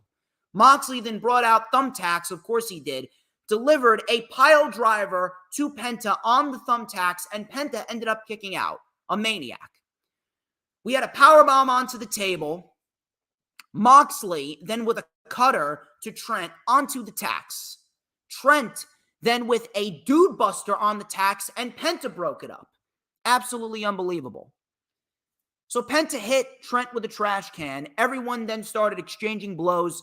Moxley with a paradigm shift, Trent with a knee strike, and Trent ended up winning the match, which was a shocker. That was probably the biggest shocker of the entire week.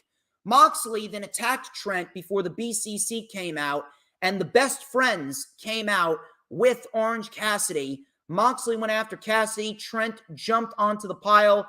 Cassidy then with an orange punch to Moxley, and Chuck Taylor challenged the Blackpool Combat Club to a parking lot brawl this Friday, or what was yesterday, on Rampage. And I got some stuff to say about that, because that right there was one for the ages.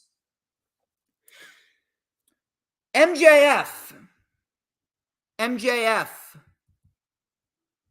He came out and he decided to address the crowd, and he was a lot more hyped up. He was a lot more hyped up than usual. So MJF, he was noticing that the crowd was very, very loving to him. And this actually played a part in the promo. So he talked about having ADD, and he struggles with rejection deficit disorder, how he can't deal with rejection. I've been bullied, cheated on, beaten up. But one thing I remember is when the kids threw quarters at me and said, "Pick it up, Jew boy, pick it up." I fully believed that everyone in the world was an evil scumbag, and I had to stab everyone in the back just to survive, because there is no way that I could have lived if I was stabbed in the back before someone did it to me. So he said, "That's no way to live. I became a scumbag myself. Being a scumbag is easy. What's hard is being open and vulnerable. And I know if I was Max, it would kill me inside. But I'm not scared anymore. That is because of each and every single one of you. You do really genuinely care about Max, and goddamn, you got sympathy for the devil," said Max. "I'm still a scumbag, but I am ready to be your scumbag." The crowd then started chanting, "He's our scumbag." He then said, "There is one person I want to thank for this. Living with hate is no way to live. Max, the devil, deserves the friend that he never thought he would ever have. Please give a round of applause to my best friend, Adam Cole, baby." Cole then came out. Cole then said, Max continues to impress him every day. He tells MJF that he isn't alone. "He was a jerk too," said Adam Cole. "I was scared, and I didn't understand what being a man really was. But these people love you, and I am proud of you, and we are incredibly proud of you as a whole." Max then said, "That's great and all, but this isn't why I called you out here. I made a promise that I would give you a shot at the Triple B, but I got to tell you, after all this thinking, I came to a conclusion that you don't deserve a match." Then he paused. "You don't deserve a match." So the crowd was like, wait a minute. So the crowd started to boo a little bit, but Max then brought out a contract and said, "That is, you don't deserve just any match. You deserve the match." In front of the most historic crowd, on the most historic night, MJF, Adam Cole, Wembley, all in. "Please sign it." The crowd then chanted to sign it. Cole then signed it, and they embraced. But if you remember, back when Adam Cole stabbed Roderick Strong in the back, he did a little knife in the back motion on Roderick Strong, and that's exactly what he did against MJF. So could we indeed have Adam Cole turn on MJF?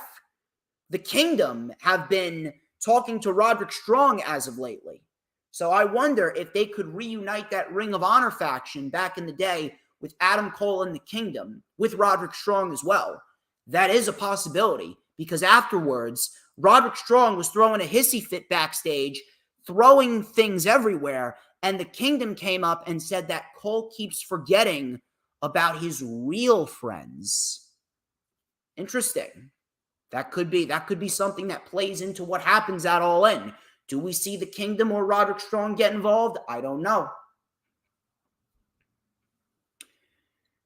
The Elite, they took on Jay Lethal, Satnam Singh, and Jeff Jarrett, and I'm not even going to lie to you. I expected this to be a complete disaster. I expected this to be a complete and utter disaster. But this was actually a very fun match. This match had no right to be as good as it was. And this is one of the reasons why the Elite are so good. I don't think anyone expected anything from this match with Satnam Singh, Jay Lethal, and Jeff Jarrett.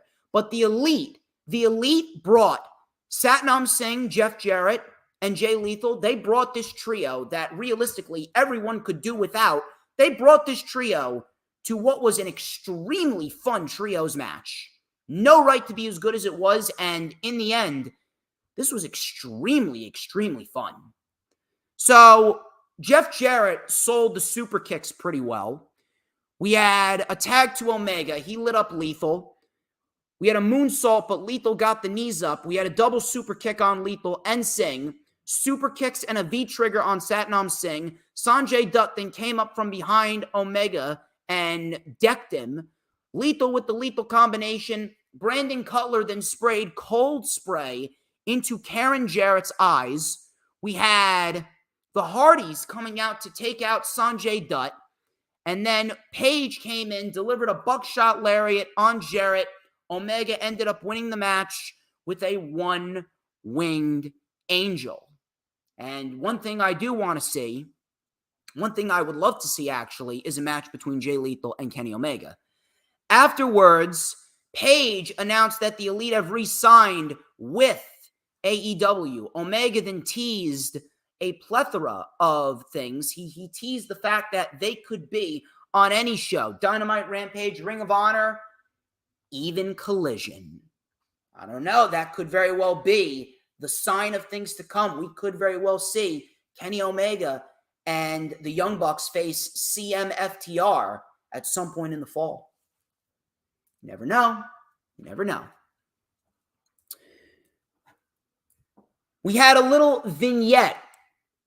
Of AR Fox and Swerve Strickland visiting the Buddy Wayne Academy, which is pretty much a garage with a wrestling ring in it. And Swerve and AR interrupted Nick Wayne and his training session, and he actually attacked Nick Wayne, smashed a picture of Nick Wayne's dad over Nick Wayne's head. Nick Wayne was bleeding all over the place. Swerve then called Darby and asked him why he didn't call AR Fox when he got signed to AEW. We are the ghost of your pasts, and this is just the beginning. Mogul Embassy forever. This was awesome. This was absolutely fantastic, right down to the very last letter, and this did everything that it needed to do to make Swerve into an even more sadistic villain. Whatever they're doing here with Swerve and Darby, absolutely fantastic. And if we're going to get a tag team match between Darby, Nick Wayne versus AR Fox and Swerve at All In, I am all for it because this has been absolutely fantastic in every sense of the word. I can't wait for it.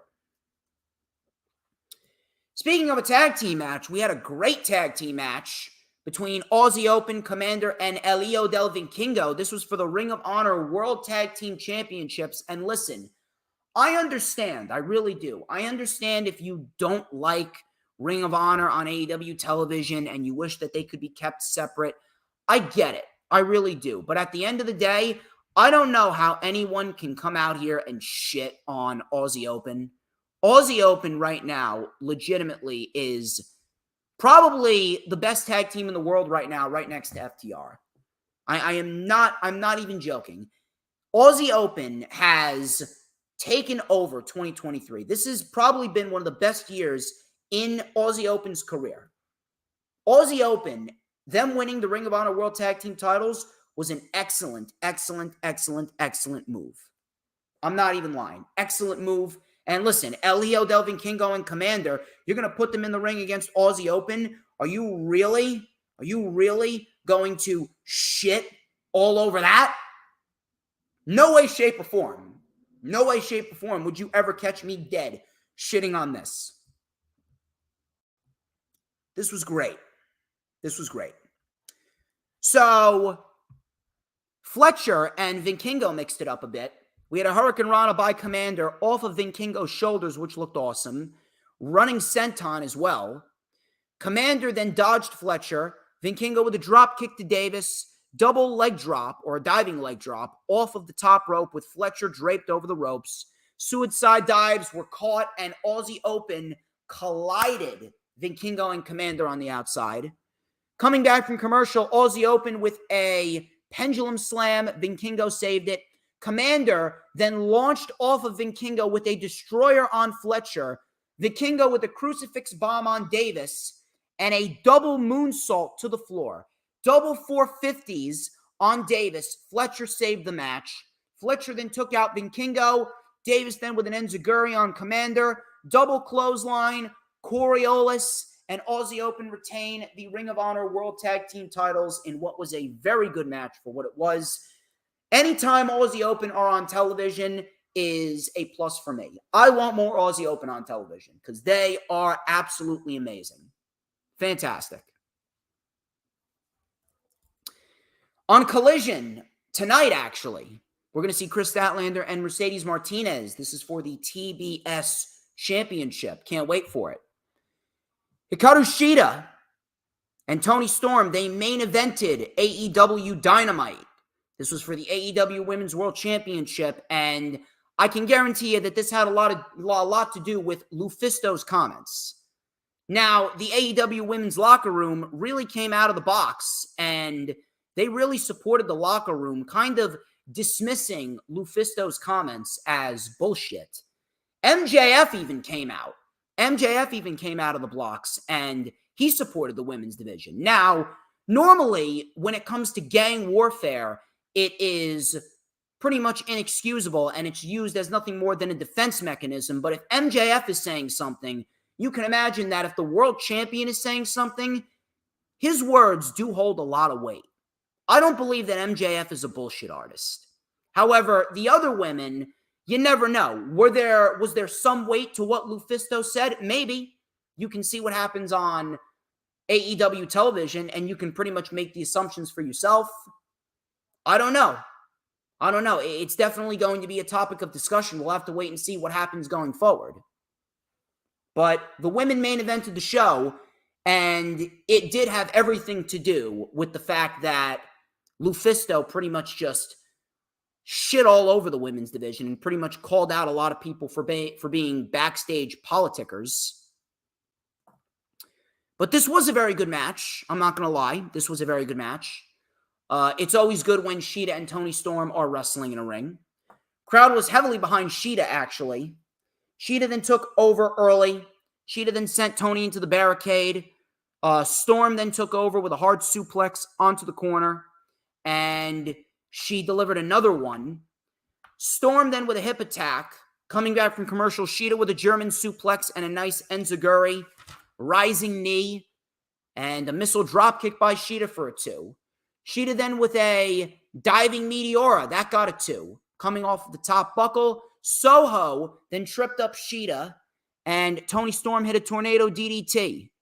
That got Shida into the corner in a prone position. And she delivered a running hip attack and a DDT. That got a 2. Shida and Storm then traded blows back and forth. We had a V-trigger by Shida and a Falcon Arrow. Toni Storm still kicked out. Saraya then brought in a kendo stick. Shida and Toni Storm fought over the kendo stick. Shida then hit Soho with it. She got spray paint in the eyes by Toni Storm, and Toni Storm with the Storm Zero. But I was shocked that Shida actually kicked out. Afterwards, Shida actually got a tight roll-up, and she actually won the championship to a huge pop But at the end of the day, was this done because of the backstage political rumors and the fact that there's a lot of women who are hiding in cliques backstage, according to Lufisto? I don't know. We'll have to wait and see. Is Shida a transitional champion? Is Toni Storm going to win the title right back? I don't know. That would be a terrible move. That would be an awful move if that was the case. I actually hope Shida does get a legit reign with the championship because she deserves it. But if anything, it just kind of seems odd because I would have figured that they would have waited to All In to do this title change, but they didn't. Kind of odd if you ask me. But still, a very good match and a great show. Toni Storm, according to Jeremy Lewis, is filming a movie, so she needed to drop the title. How long is the movie? How long is the movie? Is it more than a few weeks? If it was just 2-3 weeks, 4 weeks, then she could have kept the championship. I don't really understand. How long is this movie? Seth Rollins was filming something for Captain America, and he had a small role, but he was still on WWE TV. But this was a great show, and a very good main event to end, although it does beg the question how much of this had to do with the rumors running rampant.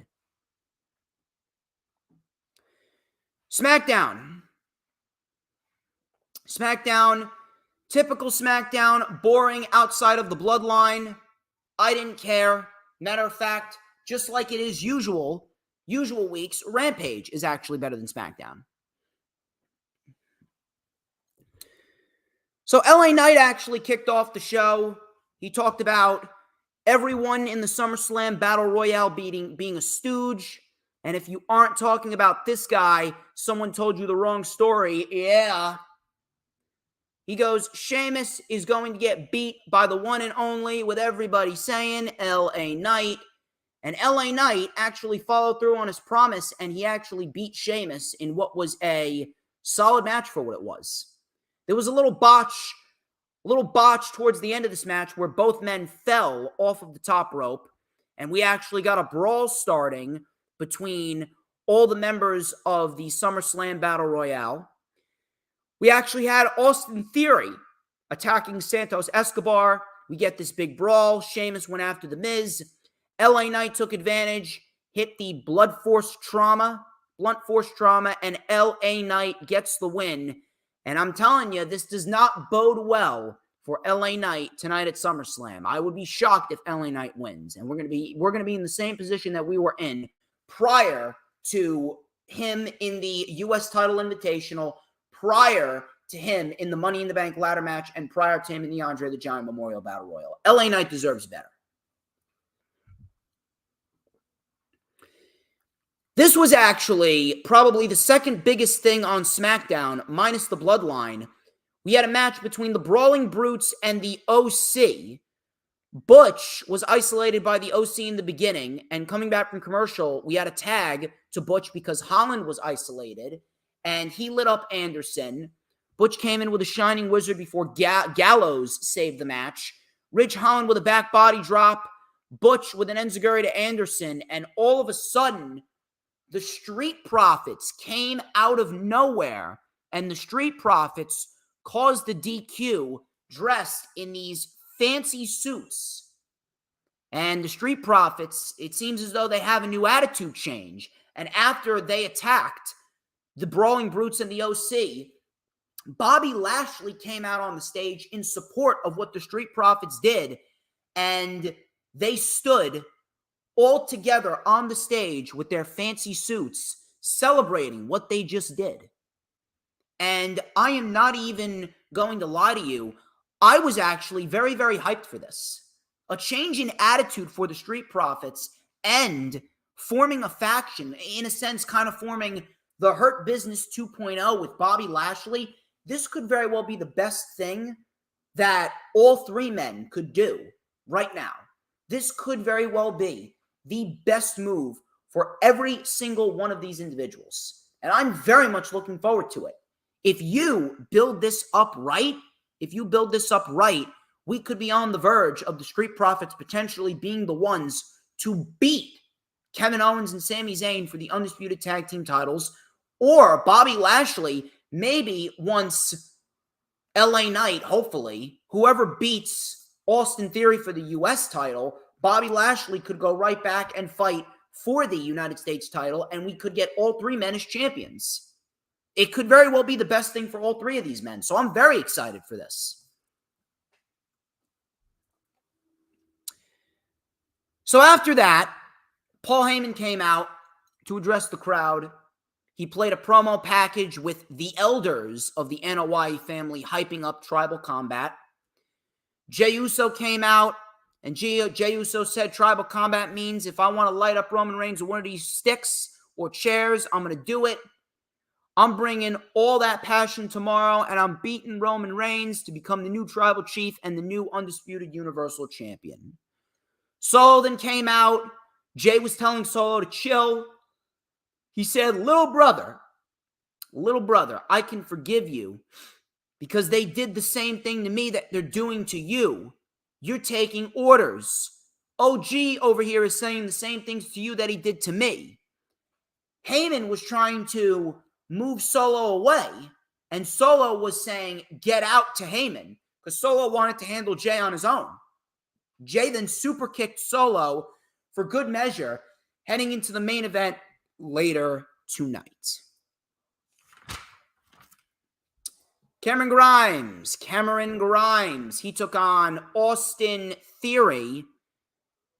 This match went 4 minutes. But in this 4 minutes, Cameron Grimes really showcased to everyone why he is as good as he says he is, and why he should indeed be in a position where he should be on television weekly. He should be on television weekly, and he should be being built up. He should be built up for a potential United States title feud down the line. If LA Knight is to win the US title, I would love to see a revisitation of the LA Knight Cameron Grimes feud, because they had a great feud in NXT.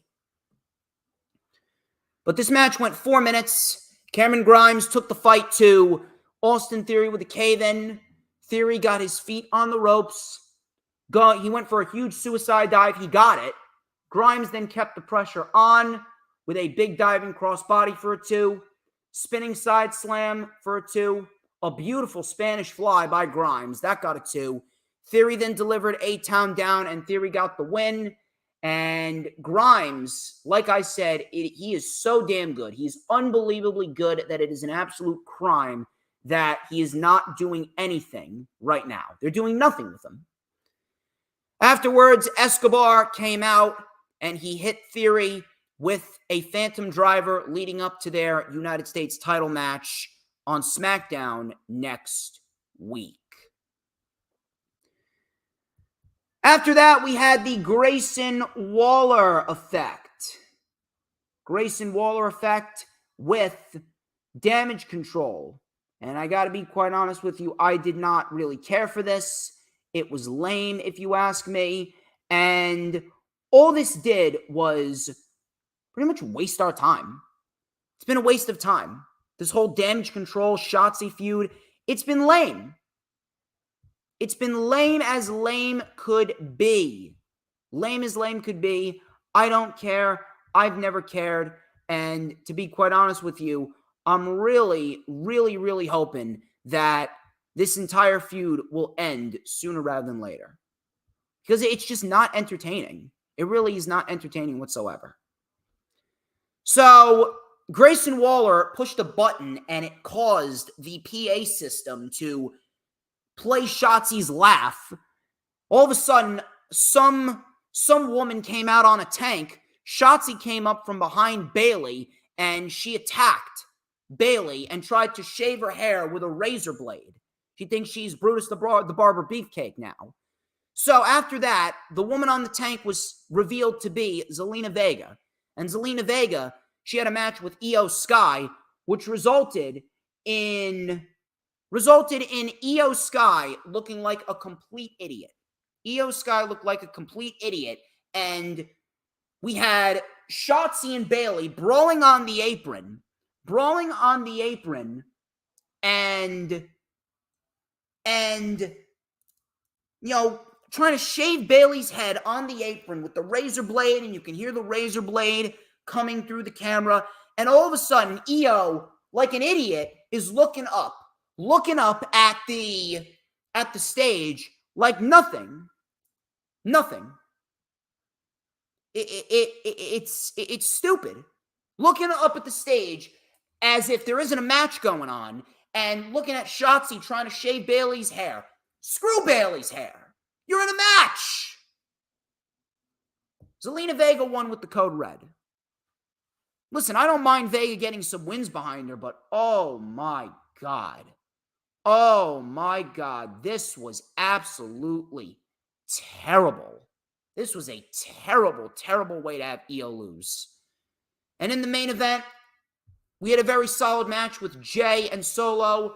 Jay got the win. Solo lost again. So here's the interesting part about this all. What is going to happen? What exactly is going to happen going forward? What is going to happen going forward? Will we be in a scenario where Roman Reigns is potentially going to start blaming Solo Sikoa now? Because Solo Sikoa, he was tasked with the responsibility of making sure Jey Uso didn't make it to SummerSlam, and he didn't get it. He didn't get that job done. What's going to happen? I don't know. But Pro Wrestling 101 says Jey Uso is not coming out victorious. Guess we'll have to wait and see. SmackDown, terrible, minus the Bloodline. I don't care. Rampage. Rampage was actually a decent little 1-hour show, capped off by what was perhaps the best, and I mean the best, AEW Rampage main event of the year. Maybe even the best AEW Rampage main event of all time. So Keith Lee and the Hardys, they took on Kip Sabian, the Butcher and the Blade. The Hardys with poetry in motion on Sabian. We had a diving elbow drop by Matt on Kip. Side effect on the Blade for a 2. Butcher and the Blade sent Jeff into the barricade. The heels took over. Coming back from commercial, we had a cannonball by Kip Sabian and a half Nelson backbreaker by the Butcher. Jeff finally got the tag to Lee, and Lee lit up everyone. So Lee tossed Kip Sabian into the Butcher and the Blade. We had an enziguri by Sabian, but a big slam by Lee. Twist of Fate on the Butcher, Twist of Fate on the Blade, and we had a big chop by Lee, big spine buster, tag to Jeff Hardy, and Jeff Hardy got the win with a Swanton bomb, and that was pretty much it. Really nothing too crazy. The baby faces get the win. The one thing that I am focusing on is Keith Lee. I don't understand where they're going with Keith Lee. Keith Lee feels very, very directionless. If you're asking me, if you're not going to wait until Mark Briscoe comes back, I would love to see Keith Lee on Ring of Honor television. I would love to see Keith Lee versus Samoa Joe. Keith Lee and Samoa Joe for the Ring of Honor World Television Championship, or Keith Lee and Claudio for the Ring of Honor World Championship. I mean, oh my God, that would be awesome. There doesn't really seem like there's a place for Keith Lee on AEW television right now. So if you want, put him on Ring of Honor and have him fight either Claudio or Joe. Make Ring of Honor prominent. I don't really know where they're going. I really don't. We had a promo package for the Kingdom showcasing their history with Adam Cole in Ring of Honor. And once again, Matt Taven says Adam Cole always forgetting about his real friends. So once again, keep that in mind. Keep that in mind. Could that very well be a scenario in which forces Adam Cole to side with them? I don't know. Maybe Adam Cole could very well be planning a double cross on MJF. You never know. Anna Jay and Sky Blue, they had a match on Rampage, and they actually worked pretty decently together. I'm not going to lie. Anna Jay and Sky Blue, for some weird reason, actually work very well together. So I didn't mind this match at all. So Sky Blue used her quickness against Jay. Jay with a spinning Jay kick, which sent Sky Blue to the floor. Coming back from commercial, Jay was in control. Sky Blue came back with a diving crossbody and a spinning enziguri, Anna Jay was actually moving a lot more fluidly. So I got to give props to Anna Jay. She's slowly but surely getting back into her groove. She is not where she needs to be. Don't get me wrong. She's not where she needs to be, but she's slowly getting back into her groove. Anna Jay ends up hitting a J kick and a flatliner for a 2. We had a super kick by Sky Blue, and she hit Skyfall, but Cool Hand, Angelo Parker, and Daddy Magic caused the distraction, which allowed Anna Jay to lock in the Queen Slayer, and Anna Jay taps out Sky Blue in what was a decent little match, and I hope that Anna Jay's improvement continues. I really do. She's not bad, but she's not a must-see pro wrestler yet. She's going to have to work on that a little bit. We'll have to wait and see. On Dynamite, it was announced that it will be the Young Bucks and the Hardys, so it looks like we could be building towards the Young Bucks versus FTR at AEW All In, and it could be confirmed within the next week. We had a match with Swerve and AR Fox. They took on Logan Cruz and Tyshawn Perez, and they won very, very convincingly, and I am very much enjoying this partnership with AR Fox and Swerve Strickland, and I do believe it's going to result in a tag team match with Darby Allin and Nick Wayne at All In. And that's going to be a big, big moment for him. I can't wait for it. The main event, which really made the entire show, Blackpool Combat Club and the Best Friends parking lot fight. This may very well have been better. This may very well have been better than what we got with Proud and Powerful and the Best Friends back in 2020. I'm not even lying to you. This was great. This was awesome. Easily, like I said, the best AEW Rampage main event of the year, potentially ever. This was up there. This was up there with Andrade and Pac. This was up there with Hangman Page and Kenny Omega. This was up there with Kenny Omega, Christian Cage, and Hangman Page and Adam Cole, and Young Bucks and the Lucha Bros, and Jurassic Express, and the Guns and the Dark Order. It's up there. It is absolutely up there. It's up there with Moxley and Wheeler Yuta. This match was up there with the best. And I'm telling you, if you have not watched it, go out of your way to watch it. You will not regret it. So we had cars surrounding the parking lot with fans on the outside of the cars. Moxley immediately went for a fork, as if he's Abdullah the Butcher, and stabbed Trent with the fork. On the hood of the car, we had Claudio being dropped on the car roof, or excuse me, the car trunk, excuse me. Claudio then ripped off a piece of a car and bashed Chuck with it. Claudio was then dropped onto a trunk. Claudio was thrown into the hood of a car, and the Blackpool Combat Club then took over, and they flung Trent into a car multiple times. Claudio then swung Trent Barretta round and round as Moxley moved the trash can into view, and Trent Barretta got swung directly into a trash can, which looked absolutely brutal. Absolutely brutal, that was. All of a sudden, Chuck Taylor then came in with a street sign and started bashing the Blackpool Combat Club with it. We then had a guardrail, and Chuck Taylor was suplexed through the guardrail by Jon Moxley. Coming back from commercial, we had a guardrail set up on car doors, and we had Claudio on the guardrail, on the car doors, and Trent Barretta delivered a senton to Claudio off the car onto the guardrail, which looked absolutely brutal. So after that, we had a paradigm shift on the hood of a car.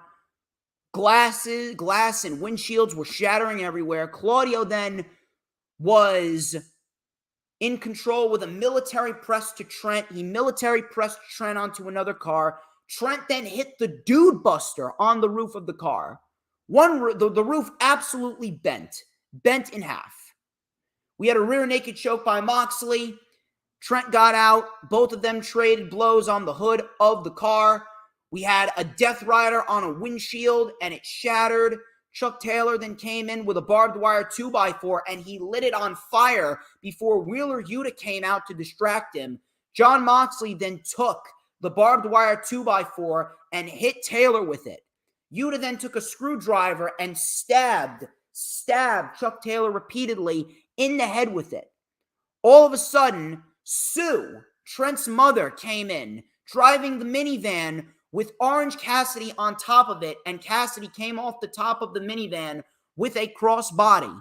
The Blackpool Combat Club then swarmed Cassidy, and then they told Sue to leave. And Trent attacked them because you don't screw with Sue and the minivan. He was bashed into the side of the minivan, and they ripped the door off. They legit ripped the door off. They smashed the windows, just completely trashed the minivan. And Claudio held Trent down as Jon Moxley delivered a curb stomp to Trent through the windshield. Absolutely ridiculous, absolutely brutal. Curb stomp through the windshield, and the Blackpool Combat Club end up getting the win. 1, 2, 3. Blackpool Combat Club get the win with a first-time ever thing. I don't think I've ever seen a curb stomp through a windshield. Absolutely fantastic. The Blackpool Combat Club win it. And on Dynamite coming up, we got the Lucha Bros in a 2-on-2 tag team match with the Blackpool Combat Club, which is going to be awesome. And my God, is Claudio, I cannot stress to you enough how happy I am that Claudio is being showcased as prominently as he is. Absolutely awesome. Awesome main event, and easily the best AEW Rampage main event of the year, maybe even of all time. Ladies and gentlemen, that wraps up this edition of the Lightning Flash Update. You guys have been fantastic. Follow me on all platforms of social media. Rewind for SummerSlam with Earl Cole. That is tomorrow. And the Wrestling Express meetup is tonight. Plenty more good material to come to you guys in the future, as I am now on PWP Nation. Once again, ladies and gentlemen, thank you all for tuning in. You've been great. I am DJ Storms. This has been the Lightning Flash Update. But before we get out of here, people, tell me, baby, tell me who runs the IWC. I'll tell ya who runs the IWC. Who but DJ motherfucking Storms. Don't you forget it. Cause we want retribution. Oh yeah, we want retribution. Oh yeah, we want retribution.